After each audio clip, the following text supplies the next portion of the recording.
All right.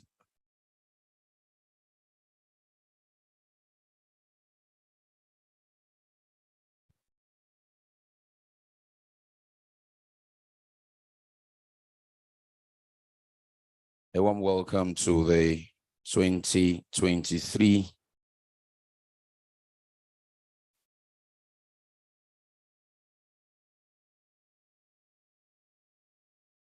Very good morning to our Group Chief Executive Officer of the NNPCL Limited. Dr. Kerry, you're welcome, sir. Thank you for your presence.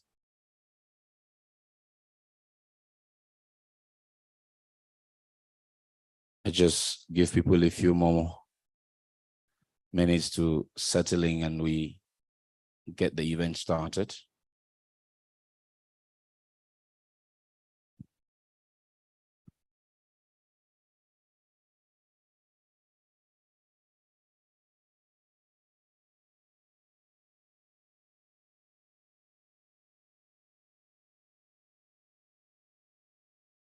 Welcome to the Society of Petroleum Engineers Nigeria Council's 2023 Oloibri Lecture and Energy Forum. This event is happening on site here at the PTDF Auditorium. And for those who are outside of the country at this time, we also have it happening virtually for them. So we welcome all of you who've joined us virtually from across the world, SPE distinguished members. We welcome you on site and online. And this year we are looking at effective gas resources utilization, a lever for enhancing energy security and achieving net zero emissions in Nigeria. As I wait for people to settle down a bit more, let me just quickly run through a bit of housekeeping, which I will begin with the PTDF safety video to kickstart this event. Technical, can we please have the safety video?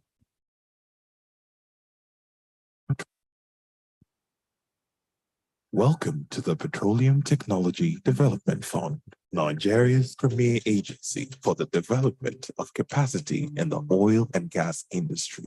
You are in Nigeria's premium conferencing and meeting venue for oil and gas workshops, seminars, exhibitions, and related events. While in the PTDF building, your safety is our priority. and we urge you to comply with all safety and emergency procedures. Do not use your phone while driving within the PTDF premises. Please observe the 20 kilometers per hour speed limit and take note of pedestrians within the PTDF vicinity. When coming into the building, it is important that you go through the safety scanners and also sign the visitors register. These are meant to increase the level of security in the building. While in the premises of the PTDF, ensure you wear your visitor's tag and take your belongings with you at all times. The restrooms are located along the main corridor of the ground floor. The female restroom is opposite the auditorium, the male restroom is opposite the canteen, and the restroom for persons with disabilities is opposite the lift. The PTDF building is an intelligent building, purpose-built with your safety in mind. The building is equipped with smoke and fire detectors that provide advance warning of an emergency. Please note that this building is fitted with surveillance cameras and it is a non-smoking facility. The huge corridor walkways, open concepts, and numerous exit points make for easy evacuation in the unlikely event of an emergency. Wherever you find yourself in the building, take some time to observe the exit points nearest to you, clearly identified by the green walkman. In case of an emergency, please observe the following safety procedures. During an emergency, an alarm will go off and will sound continuously until the emergency situation is contained. Do not panic. Stay calm. Leave all your belongings and follow the direction leading to a safe evacuation from the building. Under no circumstances should you use the lift.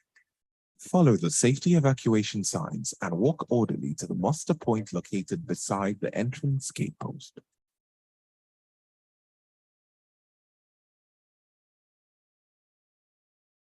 Remain at the muster point until the emergency abates. You will not be allowed to go to the car park or drive out of the premises during an emergency. Do not re-enter the building unless you are told to do so by an HSE officer.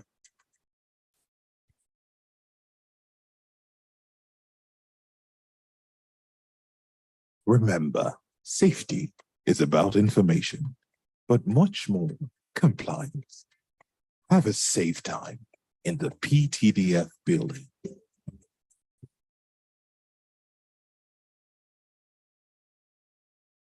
Okay, have a safe time we would have. Here, the PTDF main auditorium and indeed a ground floor that I'll be using for the purpose of this event. Let me just add quickly to what the video has said, and that will be that we'll please turn our phones to silence and vibrations at this time. We'll appreciate that. And as well, take care of our personal belongings while we're here. During the course of this meeting, we will be having audience interaction, and that we'll be doing through the usual menti.com in-web app that we use to take questions.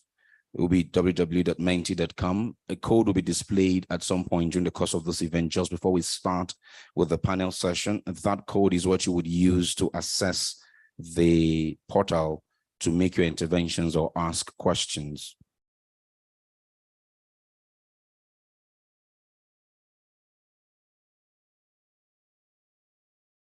We will have been told that the permanent secretary of the Federal Ministry of Petroleum Resources is on his way to join us, and we will continue with the event, and we'll receive him when he joins us. So to continue, I would like us to please be on our feet and let us take the national anthem to formally open this function.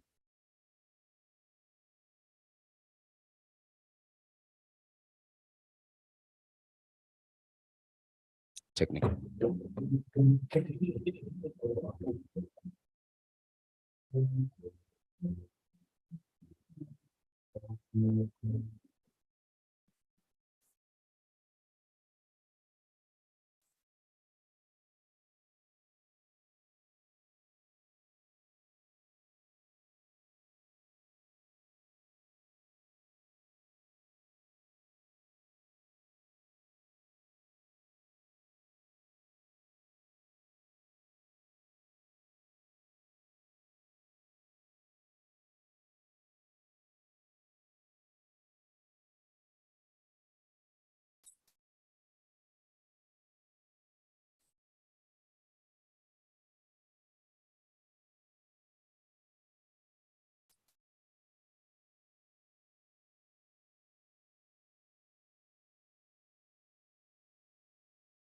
God bless the Federal Republic of Nigeria. We may be seated. Thank you very much.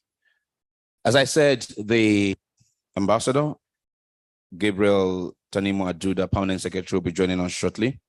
But this morning, we like to acknowledge the presence of the Group Chief Executive Officer of NNPC Limited, Dr. Mele K. Kiari, OFR, FNAP. Good morning, sir. And please let's give him a warm welcome. And thank you for joining us.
Plus, thank you very much.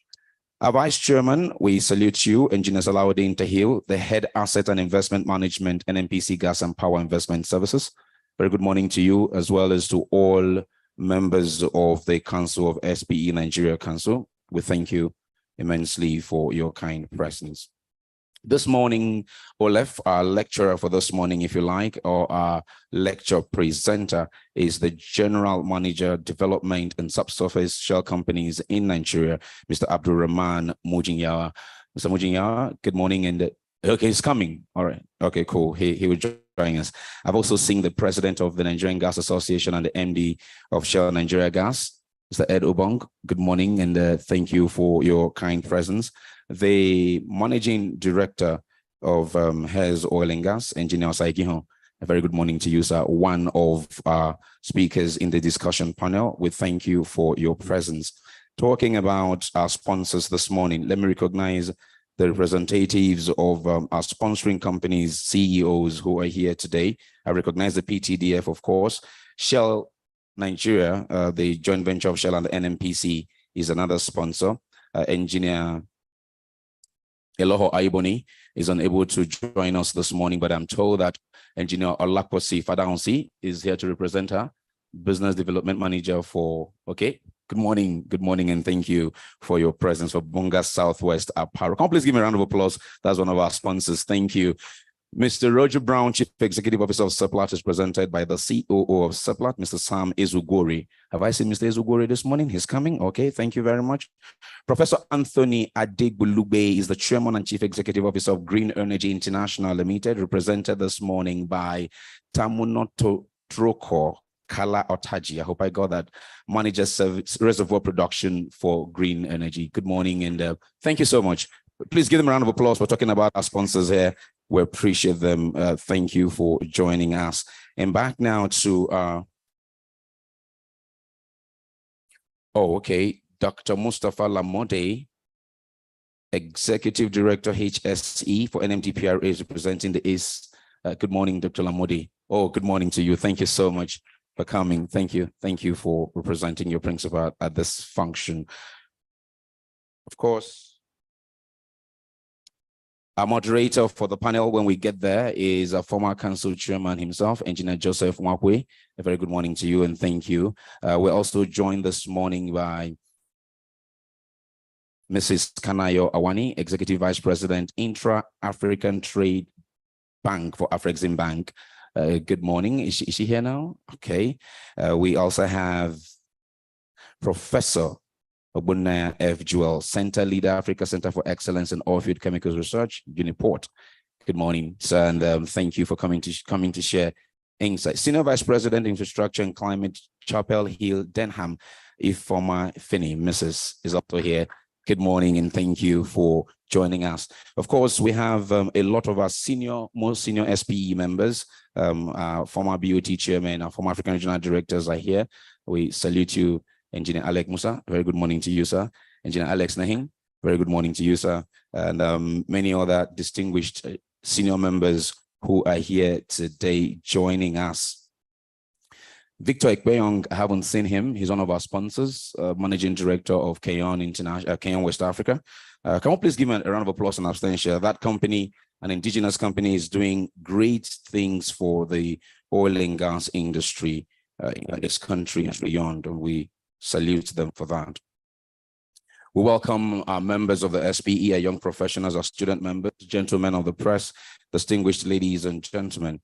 According to His Excellency Chief Timipris Silva, the immediate past Minister of State Petroleum Resources, he said it is the strategic focus of this administration to deepen domestic gas utilization and monetize our huge gas resources. And the NNPC Limited has been at the forefront of this with their partners, of course. When we speak of NNPC, you're speaking of partners across the entire divide of the industry, you know, whether it be gas to power generation, gas for fertilizer, or gas indeed for domestic consumption. The industry has been playing a role to deepen that particular narrative, which is why we're here again today to shine our spotlight on energy security. We will keep reminding ourselves of what the current crisis in Europe has exposed the world to. It made us realize that even the Western world, they believe more in energy security than in energy transition, because that geopolitical shaking that Russia brought to Ukraine meant that a lot of them went back to what they before now had abandoned, labored fossil fuel. So what should we be doing? What technologies should we be looking at, you know, as a lever for enhancing our own security and achieve net zero emissions in Nigeria?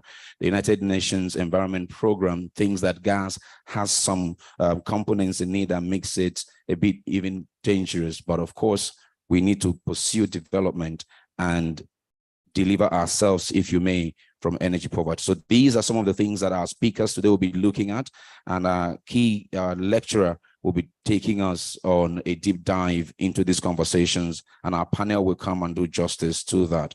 Let's continue with the program now. My name is Richmond Osuji, and as always, I have the privilege and pleasure, you know, to stand before you and do this for the SPE and indeed the industry. So onwards now to our very first remark for the morning. It is by way of the chairman's remarks and welcome. Please welcome Engineer Felix Obike.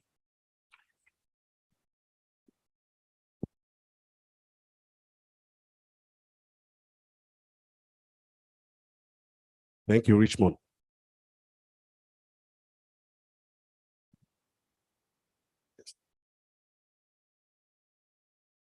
I will not observe protocols, but I'll just go on straight.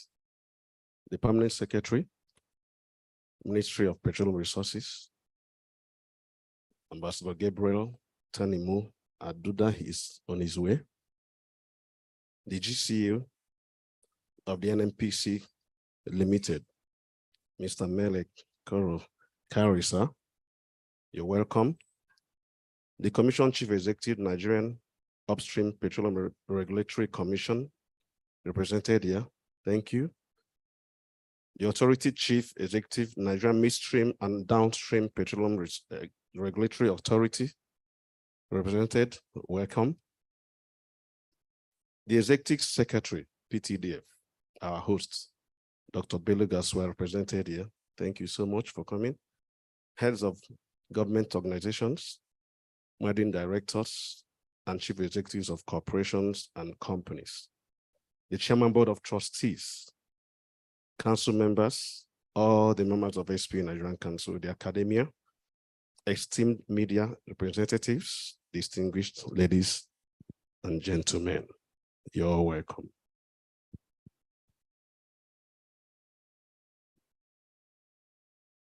Yeah, it is my pleasure to welcome you to the 2023 Oloibiri Lecture Series and Energy Forum, OLEF, organized by our own SPE Nigerian Council. Olobri Lecture Series and Energy Forum has been annually organized since its inception in 1991, with a focus on contributing to Nigeria's oil and gas industry policy development. In commemoration of the first commercial oil discovery in Nigeria by Shell Darcy, I'll call it Shell Darcy, at Oloibri, Bayelsa State in 1956. Over the years, OLEF, that is short form of Oloibri, has attracted participation from the government, regulatory agencies, and heads of industry practitioners at all levels, as well as other key stakeholders from around Africa. And the theme of this CA's event is effective gas resources utilization, a lever for enhancing energy security and net zero emission goals in Nigeria. The 23rd edition of OLEF will feature 3 keynote addresses to be delivered on the theme by the GCEO of the NNPC Limited, the Commission Chief Executive of NUPRC, and of course, the Authority Chief Executive of NMDPRA. Therefore, there will be a goodwill message and a state of industry address, which will be delivered by the Permanent Secretary, Ministry of Petroleum Resources, Ambassador Gabriel Tanimu Aduba. The 2022-23 OLEF would be in 2 parts. Namely, the first one we're going to have now is the Olobri lecture to be delivered by the guest lecturer. And of course, the second one will be an energy forum, which would be a discussion type session where several panelists would provide different perspectives on the theme as it relates to Nigeria and the oil industry. In today's discussions, ideas will be shared, questions will be raised, and of course, answers will be provided by the top brass of the Nigerian energy industry on effective gas resources utilization. SP has assembled these industry leaders for this purpose. We shall ensure that all deliberations today are well documented and presented to the authorities for the benefit of the energy industry in Nigeria. In keeping the focus on our mission, we shall continue to play a critical role, a pivotal role, in shaping policy direction and executing through our various strategies of the industry at large. Then I would love to sincerely appreciate all our esteemed guests, our participants, our speakers, our members of the academia, and all the attendees for your continued support to SPE.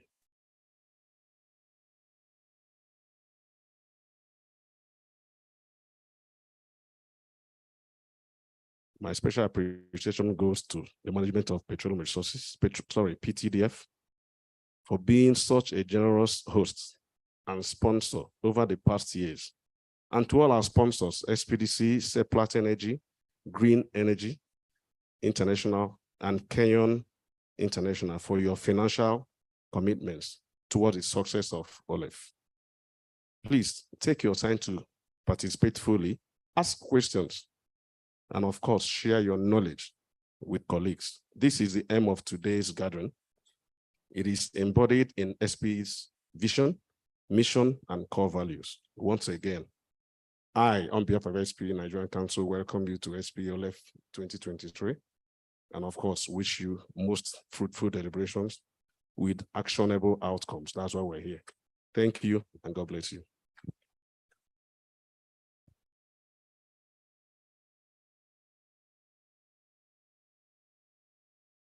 Thank you very much, Council Chairman Engineer Felix Obike, Wells Services Manager for Seplat Energy PLC, and our Council Chairman, giving us a bit of a rundown of what our speakers will be doing for the next few hours. Before I proceed, I would quickly like to recognize the presence here of the representative of AGIP, Chris Iludigwe, the Division Manager for Exploration, AGIP. we welcome you. Thank you for being here, as well as the Managing Director of Platform Petroleum Limited, Mr. John Annie, who is represented by the GMHR, Mrs. Antoinette Annie. Madam, a very good morning to you and a warm welcome. Thank you for your presence. As we're now joined by Ambassador Gabriel Tanimo Aduda, Permanent Secretary of the Federal Ministry of Petroleum Resources. Thank you for joining us this morning. Can you please give me a warm applause to welcome him? Thank you for joining us. I'd like to now move on to the sponsors' remarks.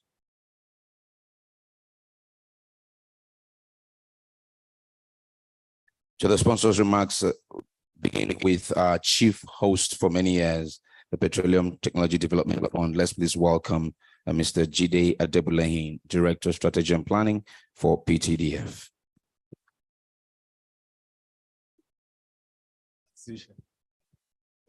Standing on existing protocol, on behalf of my boss, Dr. Bello Aili Uguso, I've been asked to welcome all of you very warmly to this event. Our responsibility as host is not to take over the talking, just to welcome you to our smart building and to say that our partnership with SPE is going to be increasing year in, year out. We are very proud of what you're doing.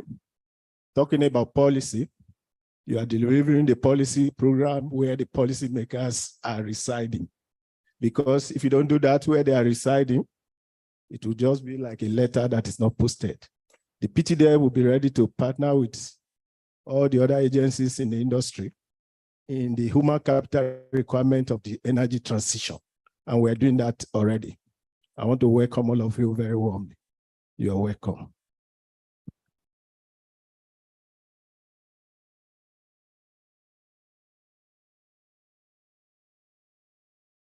My esteemed friends from the media, when you take my space, I wonder what you want me to do. It is well. Thank you so much, Mr. Jide Adebulahin, speaking on behalf of his principal. Brief welcome. Thank you so much for that. Can we give PTDF another round of applause for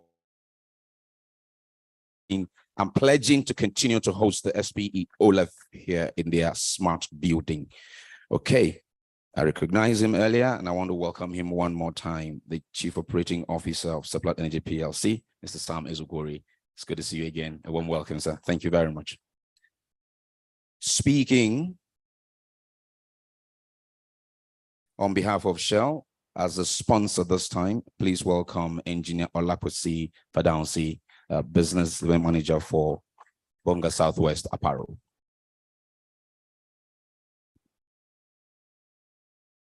Good morning, everybody. Thank you very much for having us today. I'd like to stand on existing protocols. Good morning, distinguished ladies and gentlemen. It is an honor for me to address you today on behalf of Shell companies in Nigeria at the 2023 Oloibiri Lecture Series and Energy Forum, where we gather to discuss a topic of utmost importance, the effective utilization of gas resources in Nigeria.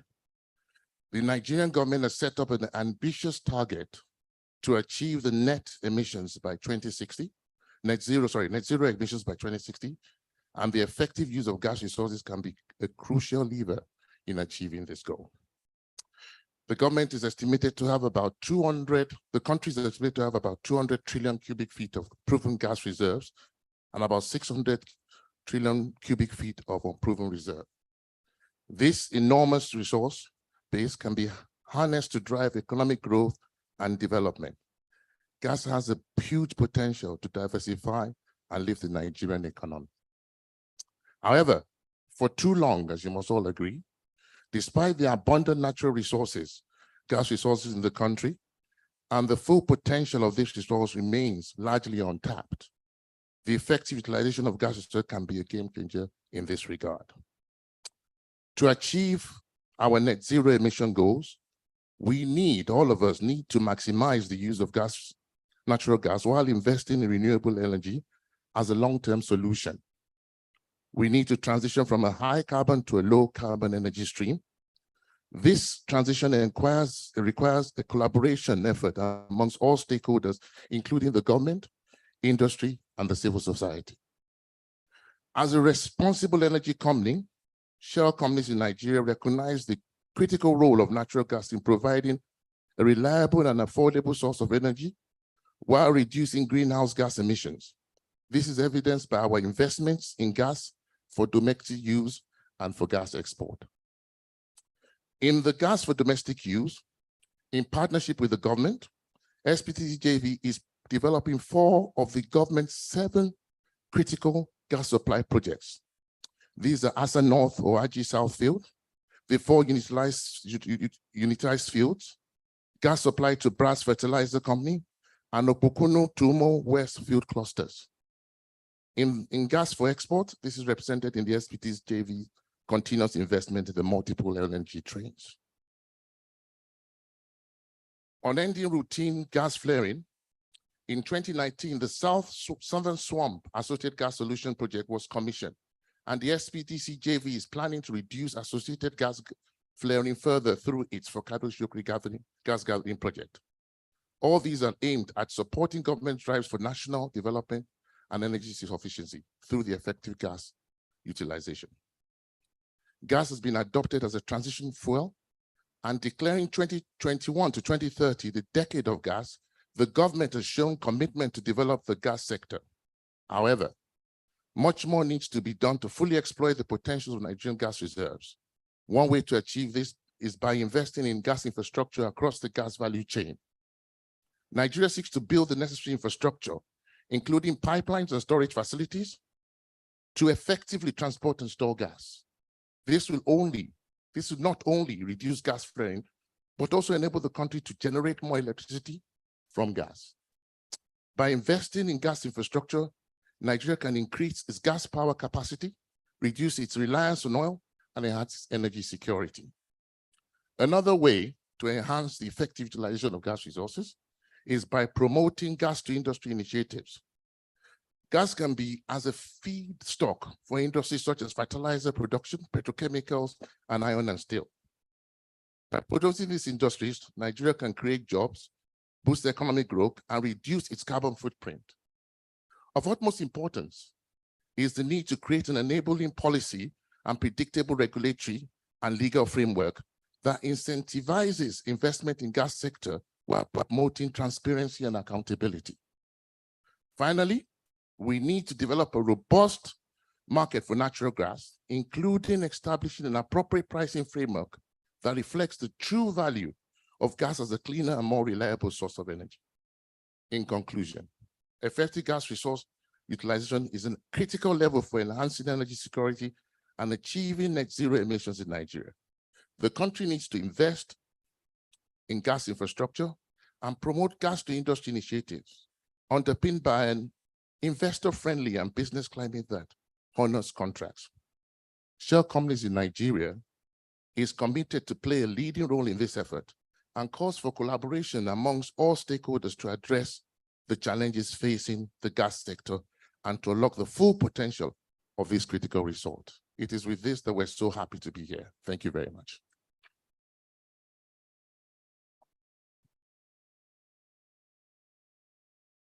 Thank you very much, Engineer Lakwasi Fadahusi, the Business Opportunities Manager for Bonga Southwest Apparel for Shell, speaking on behalf of his principal engineer, Eloho Aiboni, who was unable to join us because of the special season that is being observed by Christians around the world. So thank you so much. Can you please give him a round of applause, detailing, albeit in summary, what Shell has been doing in helping Nigeria utilize a huge gas resource base.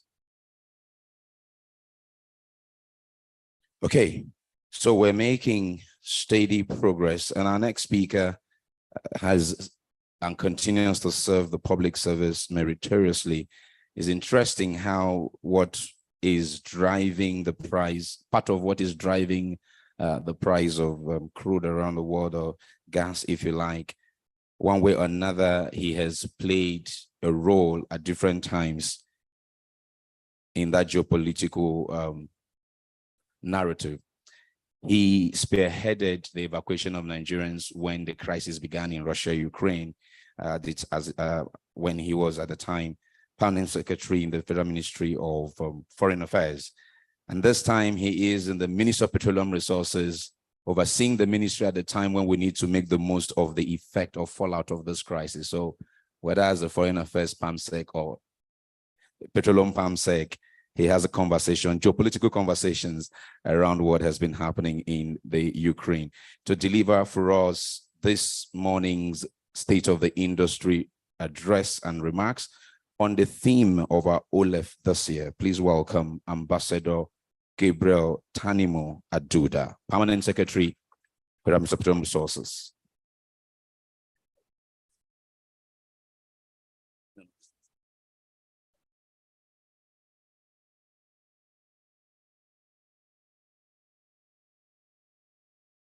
The Group CEO of NNPC Limited, Alam Kolokiari, the Executive Secretary, PTDF, ably represented, the Authority Chief, I think ably represented as well, the President and Executive Membership of the Engineers Association that is putting together this event. That is the Society of Petroleum Engineers. Permits me to say all protocols duly observed so that we don't run foul of not knowing exactly the protocols of who comes before who.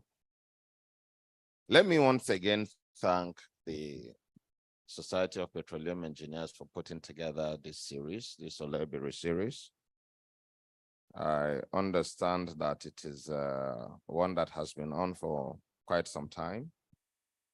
And the 2023 edition is looking at a very, very important theme in our life as a nation and as major players in the oil and gas industry, especially in the African continent. Ladies and gentlemen, I want to sincerely express my appreciation for being invited to speak at this event. It is indeed an honor for us to gather to discuss this crucial role that the Ministry of Petroleum Resources is playing at this particular point in time to ensure the effective utilization of gas resources in Nigeria. As we all know, energy security and achieving net zero emissions are very two important goals, and of course present pressing challenges of our time, or for our time. And they are particularly relevant to Nigeria because of our positioning at this point, and especially the African Petroleum Producers Organization and a major, also as the 11th, I guess, major producer worldwide. Globally, there are efforts towards creation of an international market for fossil energy that minimizes gas flaring, methane and carbon dioxide emissions across the value chain to the fullest extent practicable. Nigeria became the first African country to regulate methane emissions from its oil and gas sector in 2022, achieving the global methane pledge, the GMP goal of cutting anthropogenic methane emissions by 30% by the year 2030. Achieving this goal will drive significant security, energy security, food security, health, and several other development gains. Huge successes have been achieved with the enactment of the PIA 2021. The PIA has led to the creation of regulatory frameworks with clear-cut mandates for the growth and development of the oil and gas sector in general. If properly implemented, the PIA 2021 will present the gold standard of natural resource management with clear and separate rules for the subsectors of the industry, the emergence of a commercially oriented and profit-driven national petroleum company, the codification of transparency, good governance, and accountability in the administration of oil and gas, the economic and social development of host communities, alongside the environmental remediation and a business environment conducive for oil and gas operations to thrive. The fiscal framework is geared towards promoting investment in the sector through tax incentives such as no hydrocarbon taxes, reduced royalty rates, no price reflective royalties, and possible tax holidays up to 10 years for investments in gas pipelines. It also creates the Midstream Gas Infrastructure Fund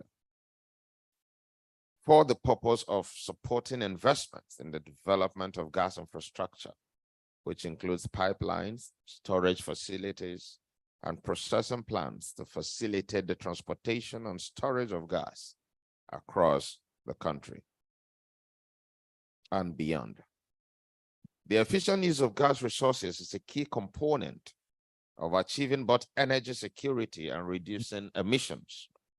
Gas is a cleaner burning fossil fuel than oil or coal, and it can play a significant role in reducing greenhouse gas emissions.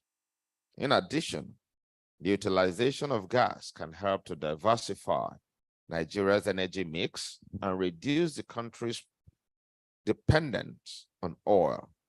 It is in line with this that His Excellency President Muhammadu Buhari in March 2021 declared January 1, 2021 to December 31st, 2030 as Nigeria's decade of gas, a period the government aspires to accelerate domestic and export gas production and utilization. The Ministry of Petroleum Resources is playing a crucial role in the effective utilization of gas resources in Nigeria by developing policies and regulations that encourage the use of gas, promote investment in gas infrastructure, and the development of a competitive and efficient gas market alongside its various parastatals. One of the most important ways that the Ministry of Petroleum can support the utilization of gas resources is by promoting the development of infrastructure, which is one of our key challenges in that sector. These include creating an enabling environment and partnerships with the private sector to build pipelines, storage facilities, and other infrastructure necessary for the transportation and storage of gas. This infrastructure is essential for ensuring that gas is available when and where it is needed, especially in expanding domestic utilization. And it can also help to reduce the cost of gas by increasing competition and efficiency. We are already achieving very amiable results in the domestic intake of LPG and CNG in several small and medium-scale industries across the country. Another role the Ministry of Petroleum is working at is supporting the development of a competitive and efficient gas market. This includes promoting the use of market-based pricing mechanisms and encouraging the participation of multiple players in the market from various levels. The competitive market can help to ensure that gas is priced efficiently, which in turn can help to encourage further use across the country. Finally, the Ministry of Petroleum is further playing a crucial role with the passage of the PIA 2021 in developing policies and regulations that will further push and enhance the use of this resource. We've talked about incentives that will help. We've also talked about the need for generation, transportation, and other sectors, as well as promoting the adoption of clean technologies that use gas as a fuel. Of course, we have the discussions going on where I think we will only be wise to agree with ourselves that in this matter, there is no one cap fits all. Yes, we're looking at achieving net zero emissions. We're looking at working alongside the global trend to ensure that we too play our role in helping with climate change and its related issues. But the truth still remains that for us as Africa, for the very many years to come, fossil fuel will still be very, very relevant for our development. We cannot run away from it. The only thing I think we owe the world is our ability to engage in cleaner methods of extraction and production, such that we also help, even as we do use that to develop our continent, that we also reduce emissions to the best way possible. But like I said, it cannot be one cap fits all. But also, we also see several challenges as we go along with that. And of course, the industry majors will have noticed already that things are changing. In the recent past, it was ICT law. Now it is getting on to ESG laws, where even the governance environment in the implementation or production of oil and gas is becoming very challenging, where liabilities are not only being laid on producers, but also on transporters and even on financiers. And that is further tightening the environment. But still, I think we have to be able to effectively see how we engage. The beauty of it is that Nigeria is more of a gas nation than it is of oil. And I think this is our time to be able to push that forward. To this end, there are various opportunities. I've talked about the midstream and downstream gas development fund, an opportunity to partner and impact more on the sector, and of course, improve domestic gas utilization. There are other opportunities. The gas expansion program is there. We also have the facility with the CBN that quite a number of players in the industry, especially the private sector, are being encouraged to latch onto, to be able to have access to finance to further develop their participation or enhance their participation in the sector. Ladies and gentlemen, as we work to achieve effective gas resource utilization, it is also very essential to promote public awareness and education on the benefits of gas as a cleaner and more affordable source of energy. So it is not enough we keep working at it just for profit. We need to let the people know why we are doing what we do and how it impacts on their day-to-day living. These will require targeted outreach and engagement with communities, as well as the development of programs that provide affordable access to clean energy for households and small businesses. So the Society of Petroleum Engineers have a role there to play. We have to be able to go out there and let the people know. So it's not enough for us to keep to the technical part, but how do we engage the population? How do we engage the people? How do we engage small-scale businesses to see how the use of gas can help them? The gas expansion program is doing extremely well, not just in ensuring that more people come on board, but also we have seen where job creation has taken a new dimension. And we have seen a little bit of conversion to use of gas has actually widened some of these small scale and small and medium scale businesses. And we're looking forward to achieving more of that. The Ministry of Petroleum Resources will continue to support our strategic partners, including the Society of Petroleum Engineers in Nigeria. By working together, we can harness the power of gas to drive sustainable economic growth, protect the environment, and ensure a better future for all Nigerians. I thank you all.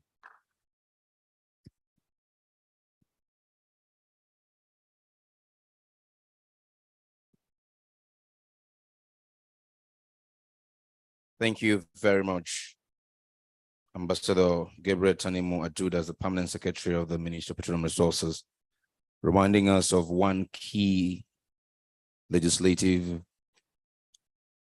act of the federal government in terms of the guidelines for regulating methane.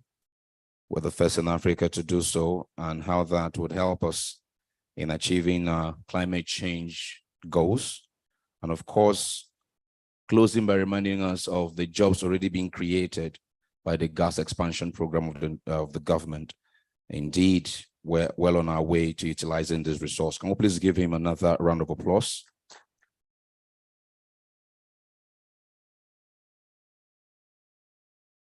Sarah Wense Precious Enabulele, if you're looking for your wallet, please go to the registration desk outside the auditorium. I think they found it for you. I'm doing this so that you will be settled to listen to the rest of the event. And for those of you who are at the very rear of the hall, please, when you go to events of this nature, one thing that we'll do in a hall that does not have fixed seats like this is we take out the seats at the rear and fill them back in as more people come. As our beautiful hostesses and hosts are ushering you to where to sit, it is for a purpose. So those at the rear, at the very rear, if you don't mind, can you please move to empty seats in front of you? The simple reason I will tell you why, it is for the beauty of our video and our still photography, okay? And secondly, for those who would come later, they would not be distracting you so much as they gain access to the back of the hall. So thank you for your cooperation. Just make sure there's no empty seat in front of you. Thank you for your cooperation. Thank you very much. Distinguished ladies and gentlemen, we make progress now with our events. We'll continue with the sponsors' remarks. We'll continue with our sponsors' remarks. We'll take two sponsors' remarks and then we'll come back to a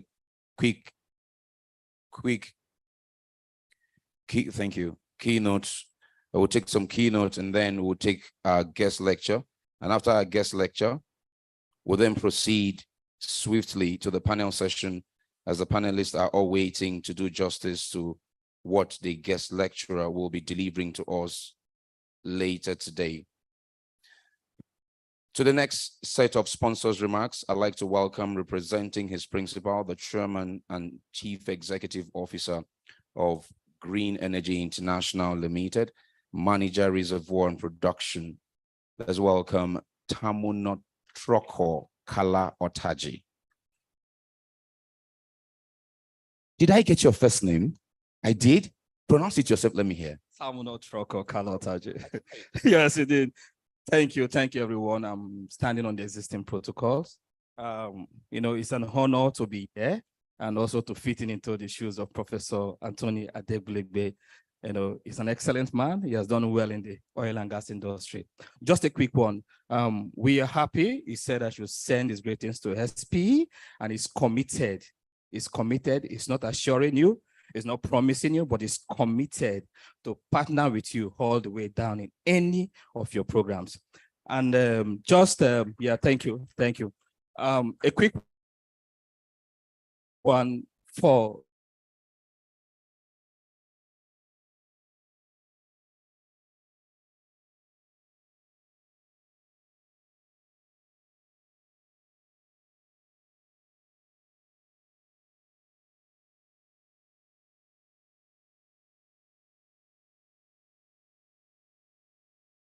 to be corrected. And we believe that marginal field operators can go by extracting flare. Right now, this is what we saw. I'm not going to say much. Thank you. I appreciate it. Thank you. Thank you. Thank you very much. Thank you. Okay. So we'll make progress. I was just thinking if that's why you need to have a Nigerian MC your event. If it was a foreigner trying to pronounce his name, it's all right. We'll make progress. So now to the next sponsor's remarks. I'd like to welcome the Chief Operating Officer of Seplat Energy PLC, speaking on behalf of the CEO. Let's welcome Mr. Ezu Ugwore Sam.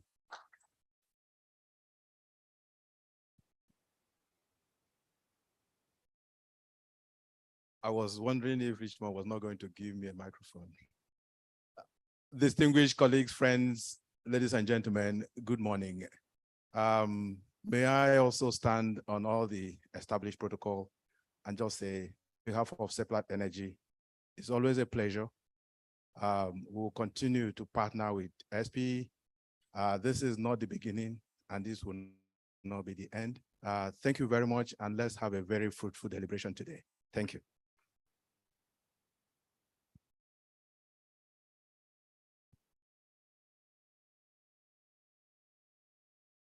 All I can say is, how can I not give microphone to the person who's paying for the microphone? How? Is that even remotely possible? It's not remotely possible at all. It's not remotely possible. Okay. The permanent secretary, while he was speaking, spoke about the need for infrastructure development for gas utilization. And of course, our next speaker has been leading his company in delivering different infrastructure across the entire gas value chain, whether it be on the west, the north, or down in the south, whether it be the OB3 or the AKK, whether it be the ones that are undergoing construction or the ones that are being prepared, to attract investors. The bottom line is they are already delivering value in terms of gas infrastructure, and they are well on their way in increasing that value they're delivering across the entire value chain. All of that they're doing is to ensure that gas truly becomes energy for today and energy for tomorrow. Please welcome Mr. Dr. Mele Kolokiari, OFR, FNAPI, Group CEO, NNPCL, for his address.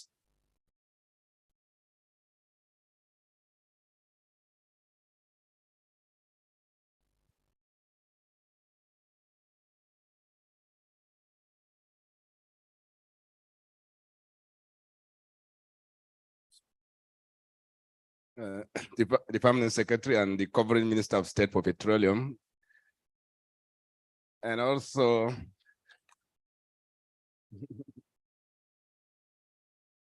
and may I also recognize Council Chairman Engineer Felix, and so the rest of the protocol I will copy and paste Felix protocol list, and that should suffice. And I really appreciate the privilege to speak on this occasion of the Society of Petroleum Engineers 2023 edition of the annual Olebri Lecture Series. And I was happy to be here last year and will continue to be pleased joining this very, very important lecture series.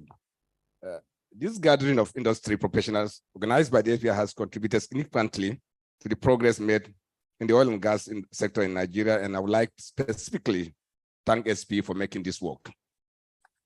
And by the way, I don't want to read through this, so let me speak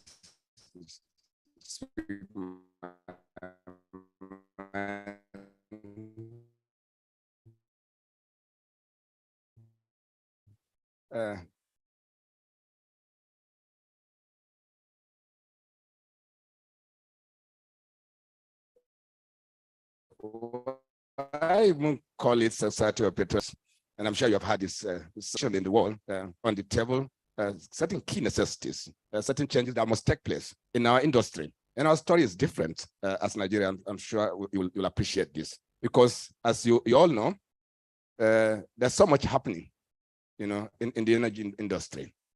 There's so much changes that don't even speak to each other, as you will also appreciate.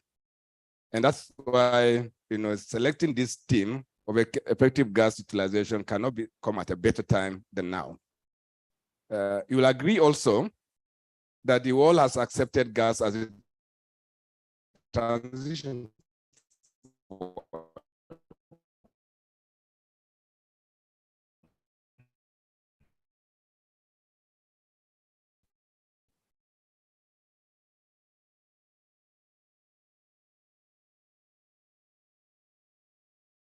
True.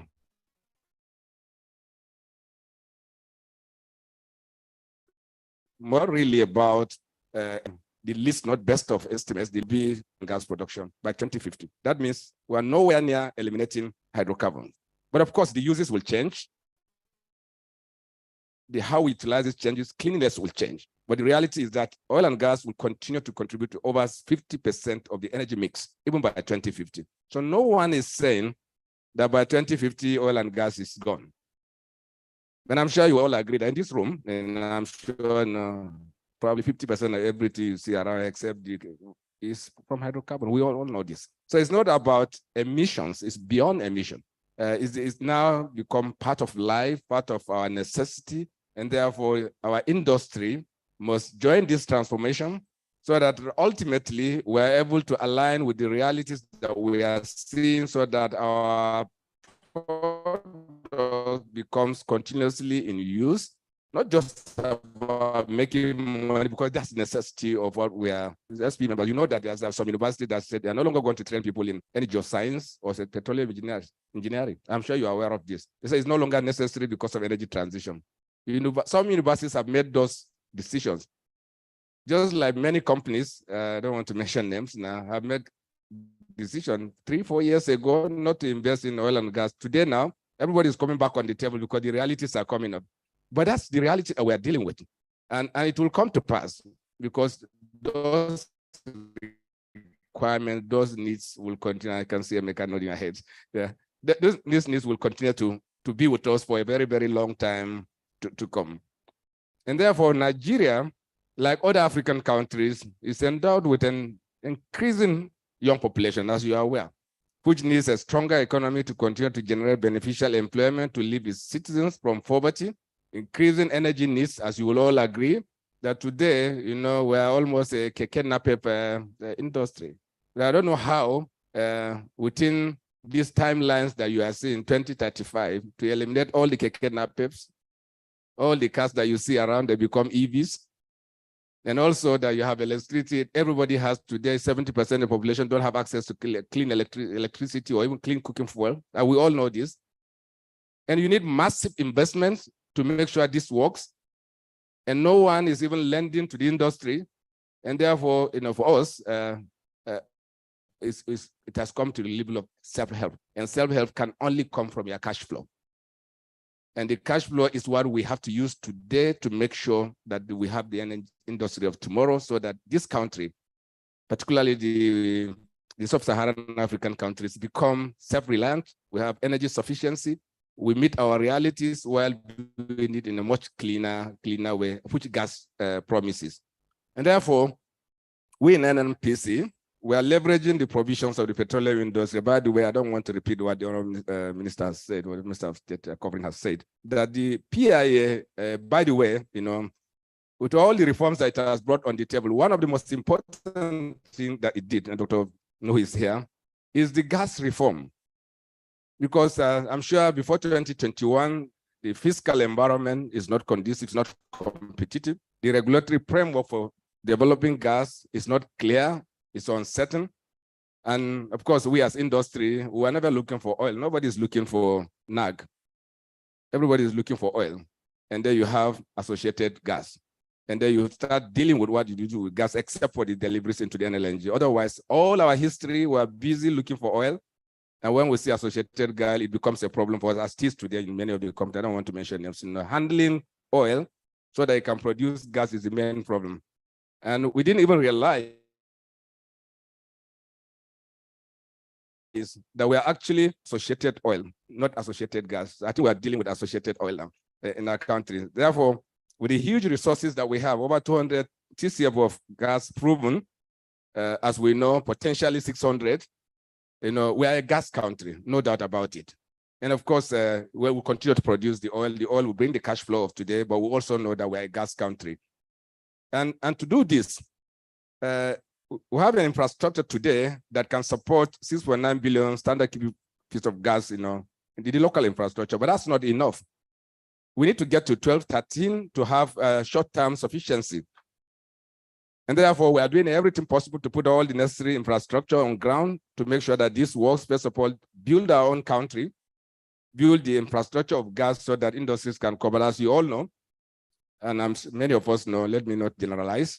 These are professionals, so you all know that anywhere you have gas network terminating. I was chairman of gas, and I can see you. that wherever you have gas reaching a location, you have industries springing up.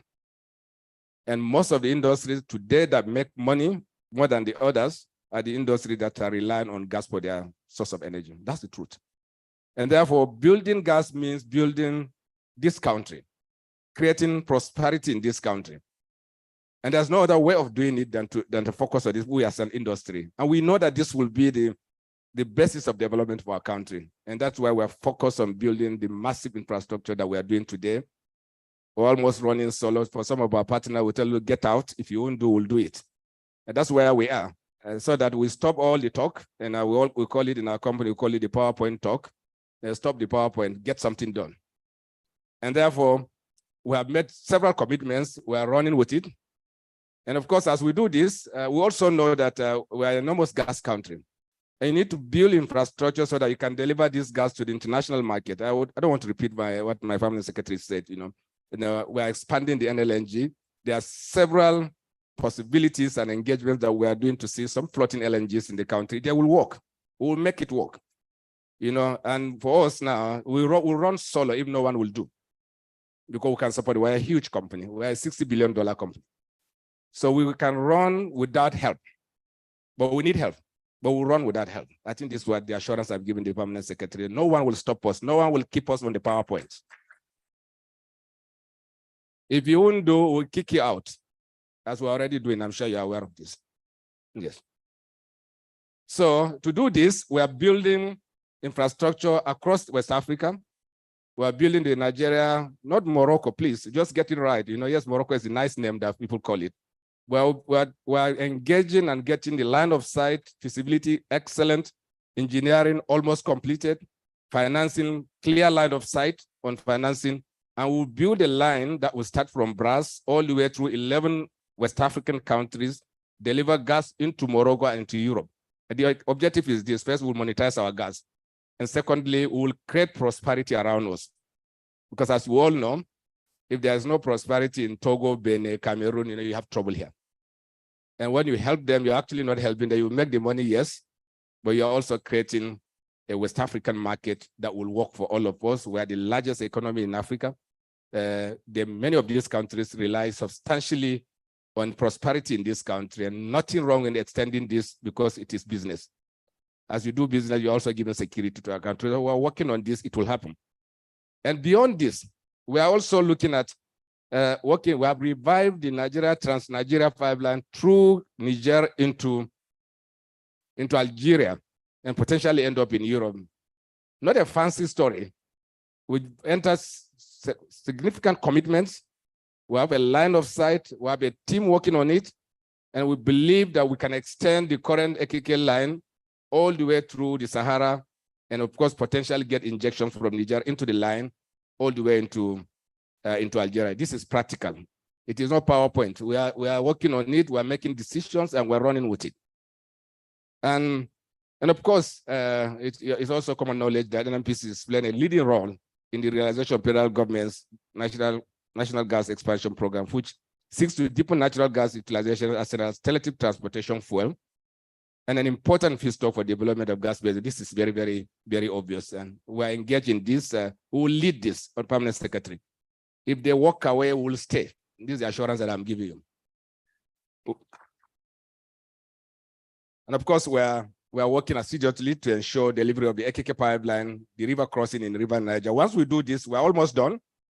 That means we will transport 2 billion scoop of gas across the River Niger to join the network. That means you're no longer going to have all those issues that I want me to mention you. The troubles we have of supply in Lagos will be history. And therefore, this network will now have sufficient gas. People will now have the confidence to produce gas in the eastern flank into the line. But that's what everybody is waiting for. I'm sure, so that we'll be honest, that's what everybody is waiting to see if that works. We're able to cross the River Niger and connect the west and the east. Then, of course, that makes the workability of the Western network and also enables the AKK line all the way across the Sahara. We know this will happen. We are working on this and we'll deliver it. And of course, for the export markets, I don't want to repeat, but we know that we're expanding the current energy with the Trend 7, and we're now working with our partners And also, one of the things, if you won't walk with us, we'll walk. So we'll go to train 8. This is the mandate that we have from government. If no one will do, we'll do it. And because it is practical. But by the way, at this point in time, we have absolute alignment of all shareholders of the NLG to proceed with this. And as part of our sustainability strategy, NNPC is deploying carbon reduction initiatives to gradually decarbonize our operations and to improve our compliance with global emission reduction. This is supported by law. And of course, there are enabling regulations. And of course, in every project now, as you all are aware, every production process or project must have zero flare plan. So this is done. But we're also taking down the flares, and a number of initiatives that are going on now to make sure that the flares are taken out, monetize them where they are. And a number of people have made significant progress, but we'll also lead this. If no one will do it, we will do it. Ladies and gentlemen, all this cannot be achieved if we do not have the security of our operations.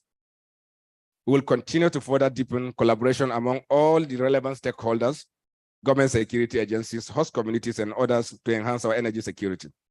This will require provision of adequate and timely investment to build a resilient energy system capable of delivering energy to support socio-economic development in the sustainable. I'm sure you're aware of all the challenges that we have, securing our assets, securing our pipeline.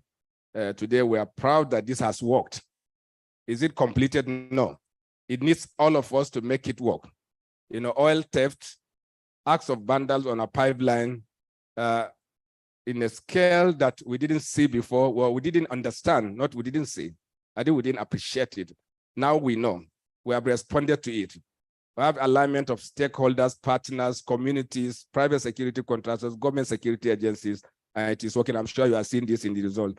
And for some of you who didn't know how it happened, you will see my invoice.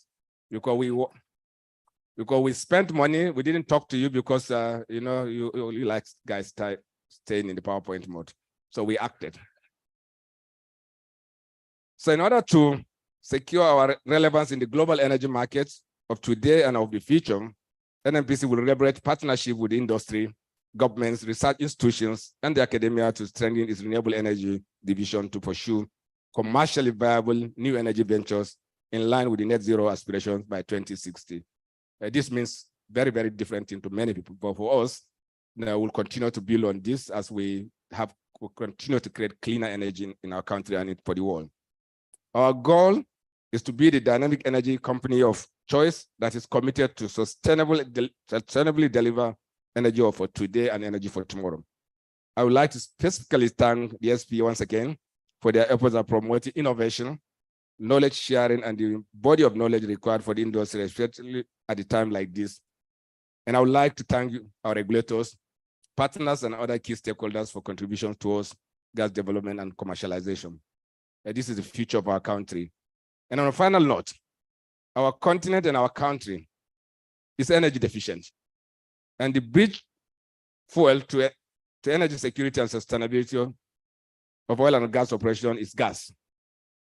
I urge SPE and the other industry stakeholders to continue to collaborate with us to guarantee energy for security so that we all can provide the energy for today and the energy for tomorrow. Thank you very much.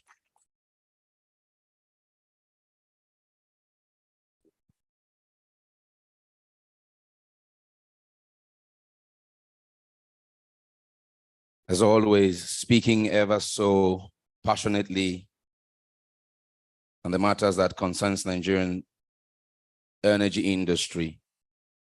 When I listen to the GCEO, I hear a lot of patriotism in what he is leading the NNPC to deliver for Nigeria and her people, and especially around the gas resource utilization and infrastructure development. Remarkable. Can we please give him another round of applause? Of course, he ended by reminding us what they have done in driving again our production upwards from what vandalism has done to it in the last couple of years. So thank you very much, GCEO, Dr. Mele Kekiari, OFR FNAPE.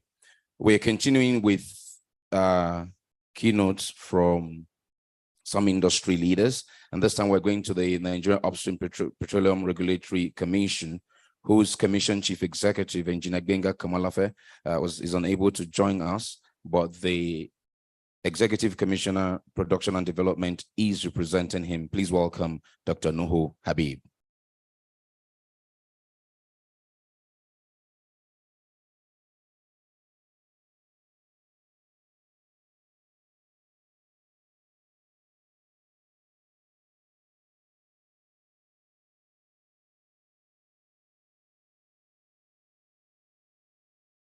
Good morning, ladies and gentlemen.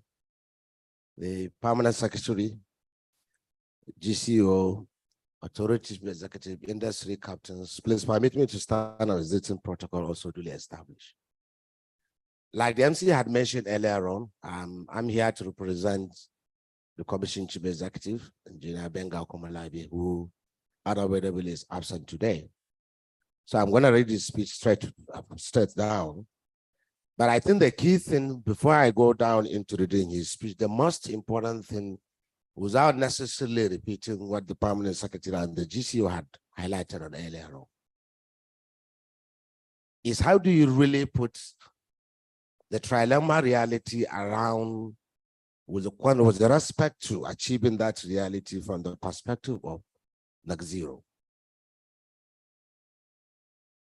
Now, if the Africa itself has the irony of having been one of the most resource endowed, if not the most resource-rich endowed continent enough in the world.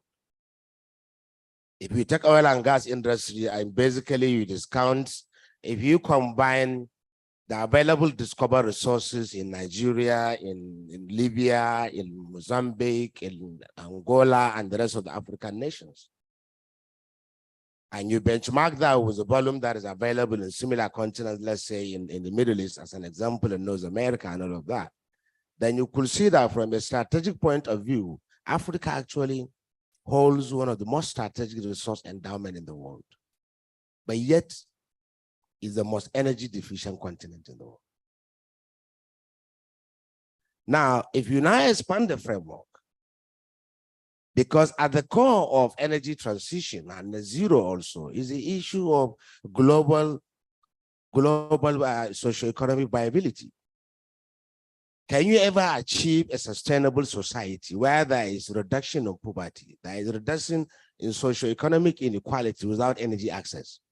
Given the fact that the nexus or the correlation between economic growth and energy had long been established empirical and other perspectives. And this actually what makes this event very, very unique at this time. Because irrespective of what we say, irrespective of what we do, as long as we are not working to reduce socioeconomic inequality by recognizing that the global socio-political balance can only be attained if there is availability of sufficient, affordable, reliable, accessible, and sustainable energy supply. And that can only be achieved if industry leaders, if professionals like SPE are spearheading technical conversations that are not only focused about the technical realities of the industry today, but also putting together a wider spectrum of conversation around putting everybody on the table that has any role to play so that we can begin to see this systemically and then put solutions that can innovatively manage our realities around the economic, social, political, legal, and whatever technical realities that we have today. And I think actually SPE create a mechanism and a framework to do this. And that's what we gather here we are doing to do so that we can continue to support the reality around how do you achieve net zero in a world where even though you have so much capital, but the realities and conditions for capital attraction have become one of the most daunting tasks in the world.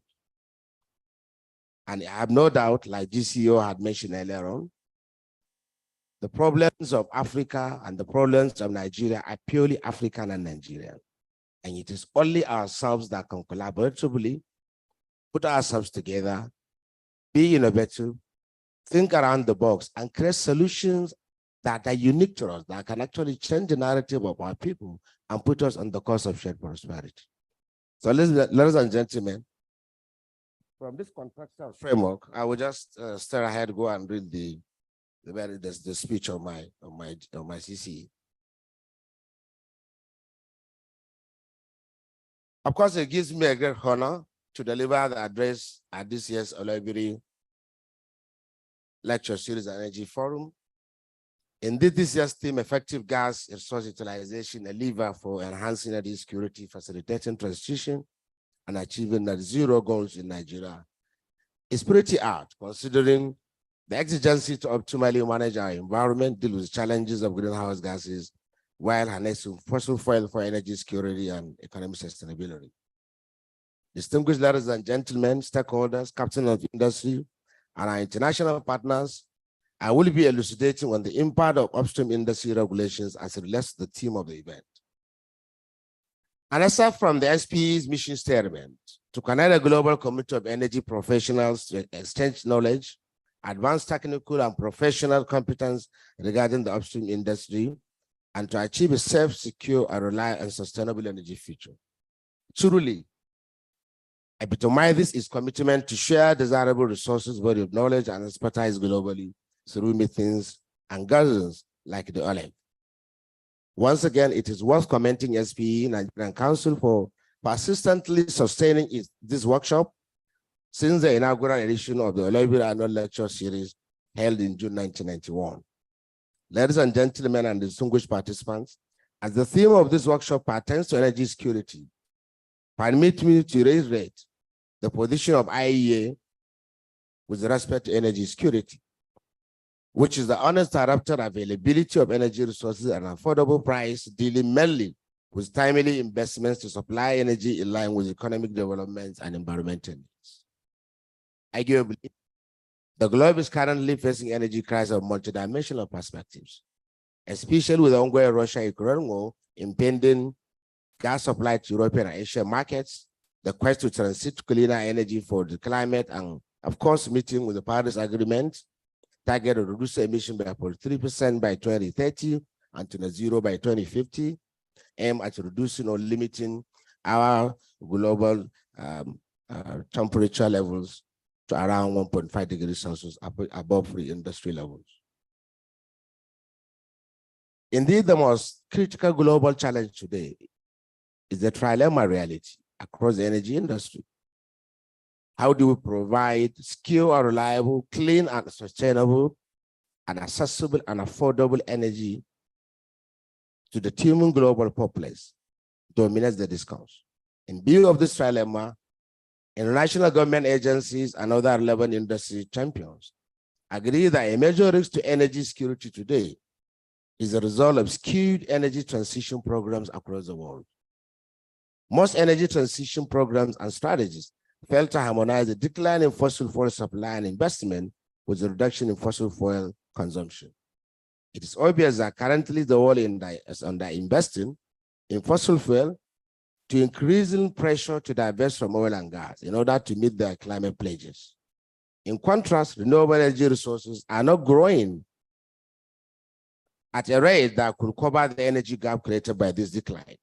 Clean energy investment need to increase by a factor of 2.4 by 2030, according to IEA, to change the current outlook for oil and gas demand and get countries on track of their stated targets. Distinguished ladies and gentlemen, Nigeria as a key oil and gas producer is conscious of the reality and energy transition and the question of sustainable human development goal, which must ensure access to affordable, reliable, sustainable, and modern energy for all. Accordingly, as a nation, we are systematically re-engineering the wheels to take advantage of the clean energy era with full recognition of the nation's humongous reserves of natural gas. This is the basis of federal government's declaration of the year 2030, as the 2021 to 2030 as a decade of gas, which has been aptly illustrated by the Permanent Secretary. The adopted natural gas strategy or national strategy is to drive low carbon exploitation of these huge natural gas reserves through commercial mechanisms for gas flare elimination, reserves development, and utilization.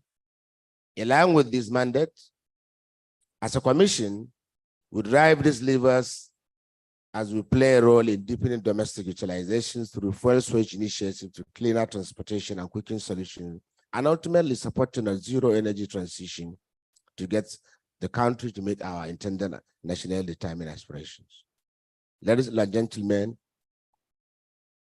it is no gainsaying that Nigeria is more of a gas province than oil province, holding over 200 TCF of proven natural gas reserve with an average daily production of over 7.9 BCF as at February 2023. Furthermore, about 870 million scf of gas will be potentially added to our daily production on full execution of the recently approved 2 non-gas associated base field development plans we've issued. Thus, there is no gainsaying the Nigerian gas industry abounds with huge resource utilization potential opportunities, from domestic gas use in the areas of power generation, gas-based industries, petrochemicals, to consumption in aluminum smelting, cement, iron and steel plant, and distribution to industrial centers as a source of supply. As a lever for enhancing energy security, we are ramping up gas production and facilitating energy transition in Nigeria.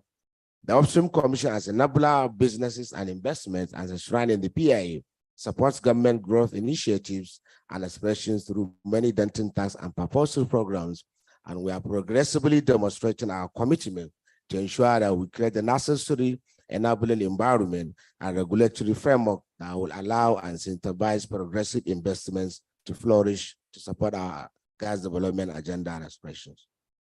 Distinguished participants, it is worth emphasizing at this point that the Nigerian government has in the past implemented numerous policy initiatives aimed at promoting effective utilization of natural gas.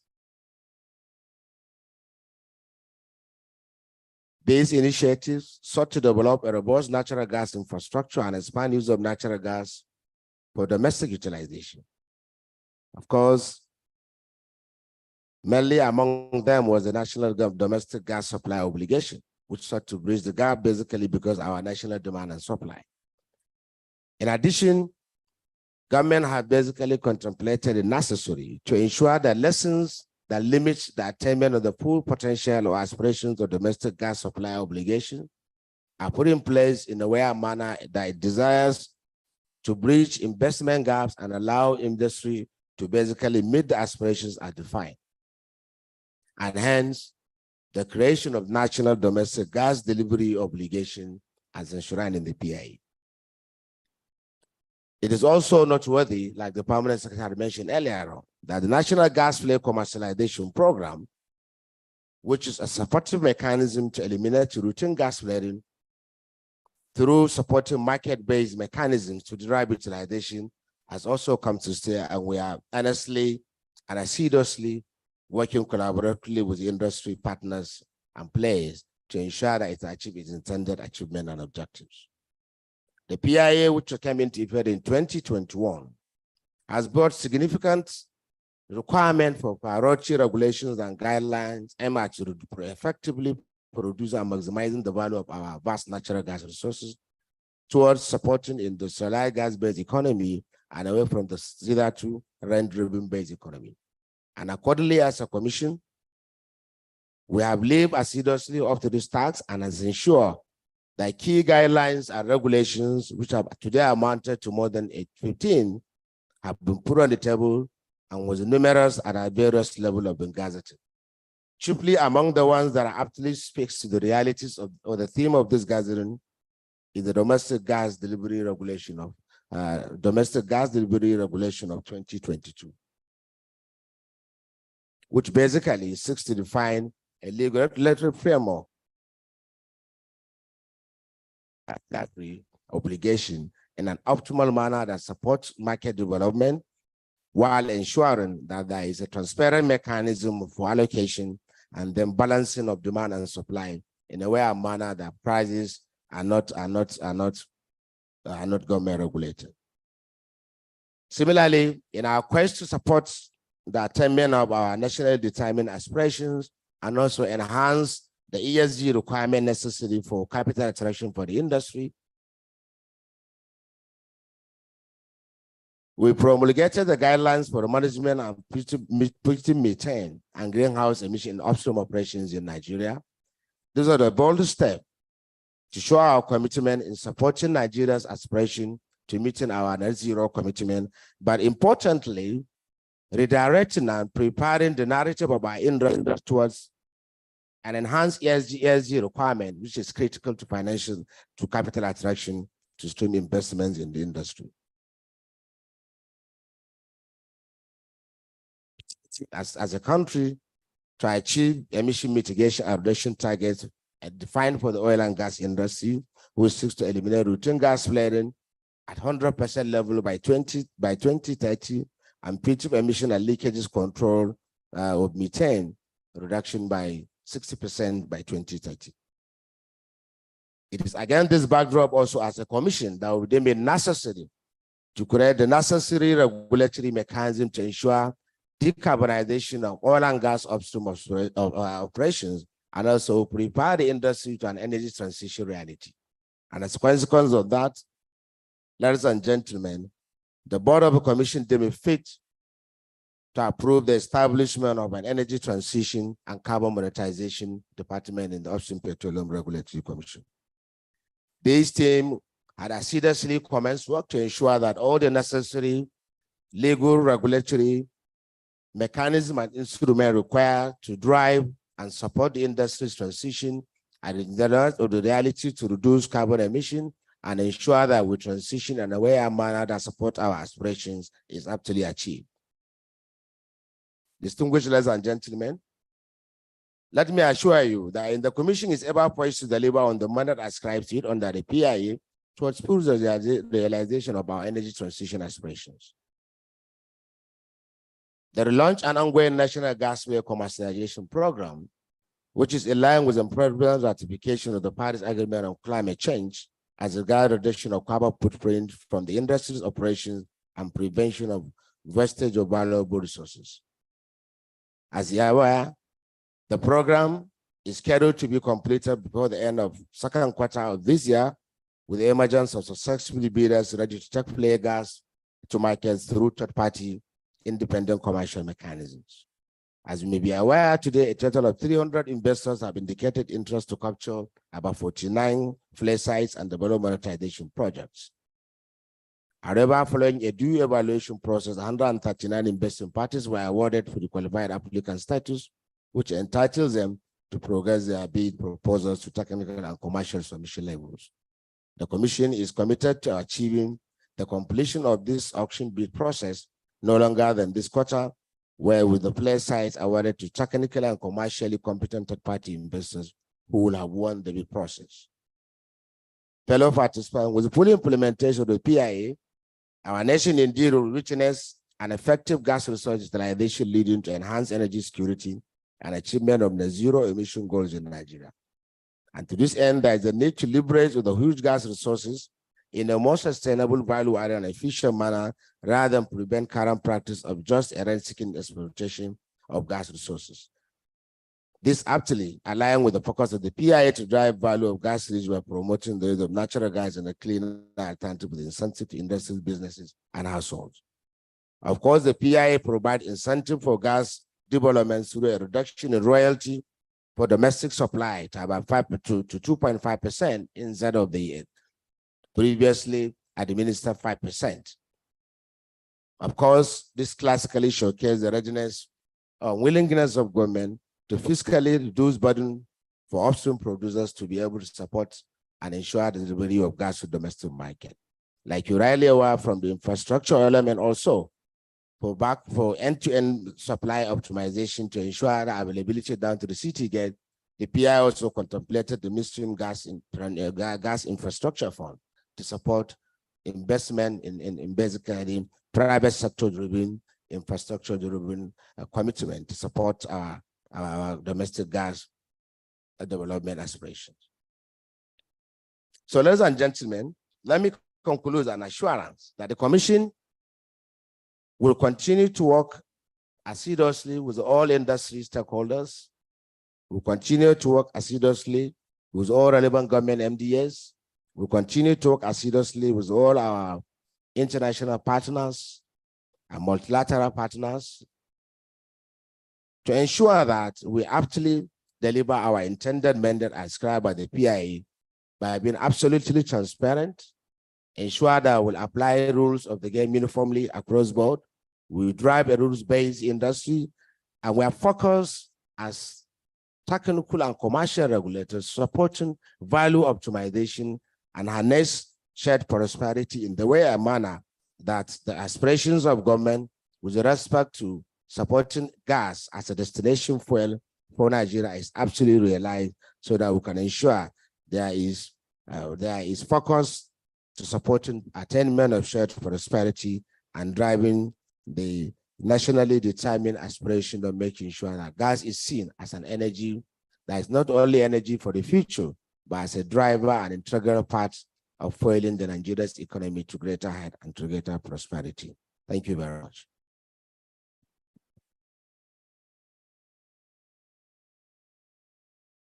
Thank you very much, Dr. Nuhu Habib, Executive Commissioner, Production and Development of NUPRC. So speaking on behalf of his principal, Engineer Benga Komolafe FNSE. And of course, for us to achieve these aspirations that we have in terms of the decade of gas, all agencies, all interests must align. And you can see that the presentations from the PAMSEC, from the GCU and NUPRC is aligning one way or another, you know, a testament to the fact that the required unity to deliver this mandate is in motion. Thank you so much, NUPRC. Can you please give him a round of applause? Thank you. Onwards now, we will take another, the final of the 3 addresses. After this, we will take one more sponsor's remark, take an economic break, present some plaques to our 4 speakers from this session, one short family session, photo session, then we'll go immediately into the lecture. But of course, some of our speakers from this first session, some would have to leave us at a point, and please remain seated when we get to that point. I beg your indulgence. Onwards now to the Authority Chief Executive, Engineer Farouk Ahmed, who is represented by the Executive Director, Health, Safety, Environment, and Community at the Nigerian Midstream Downstream Petroleum Regulatory Authority. Please welcome Dr. Mustafa Lamode.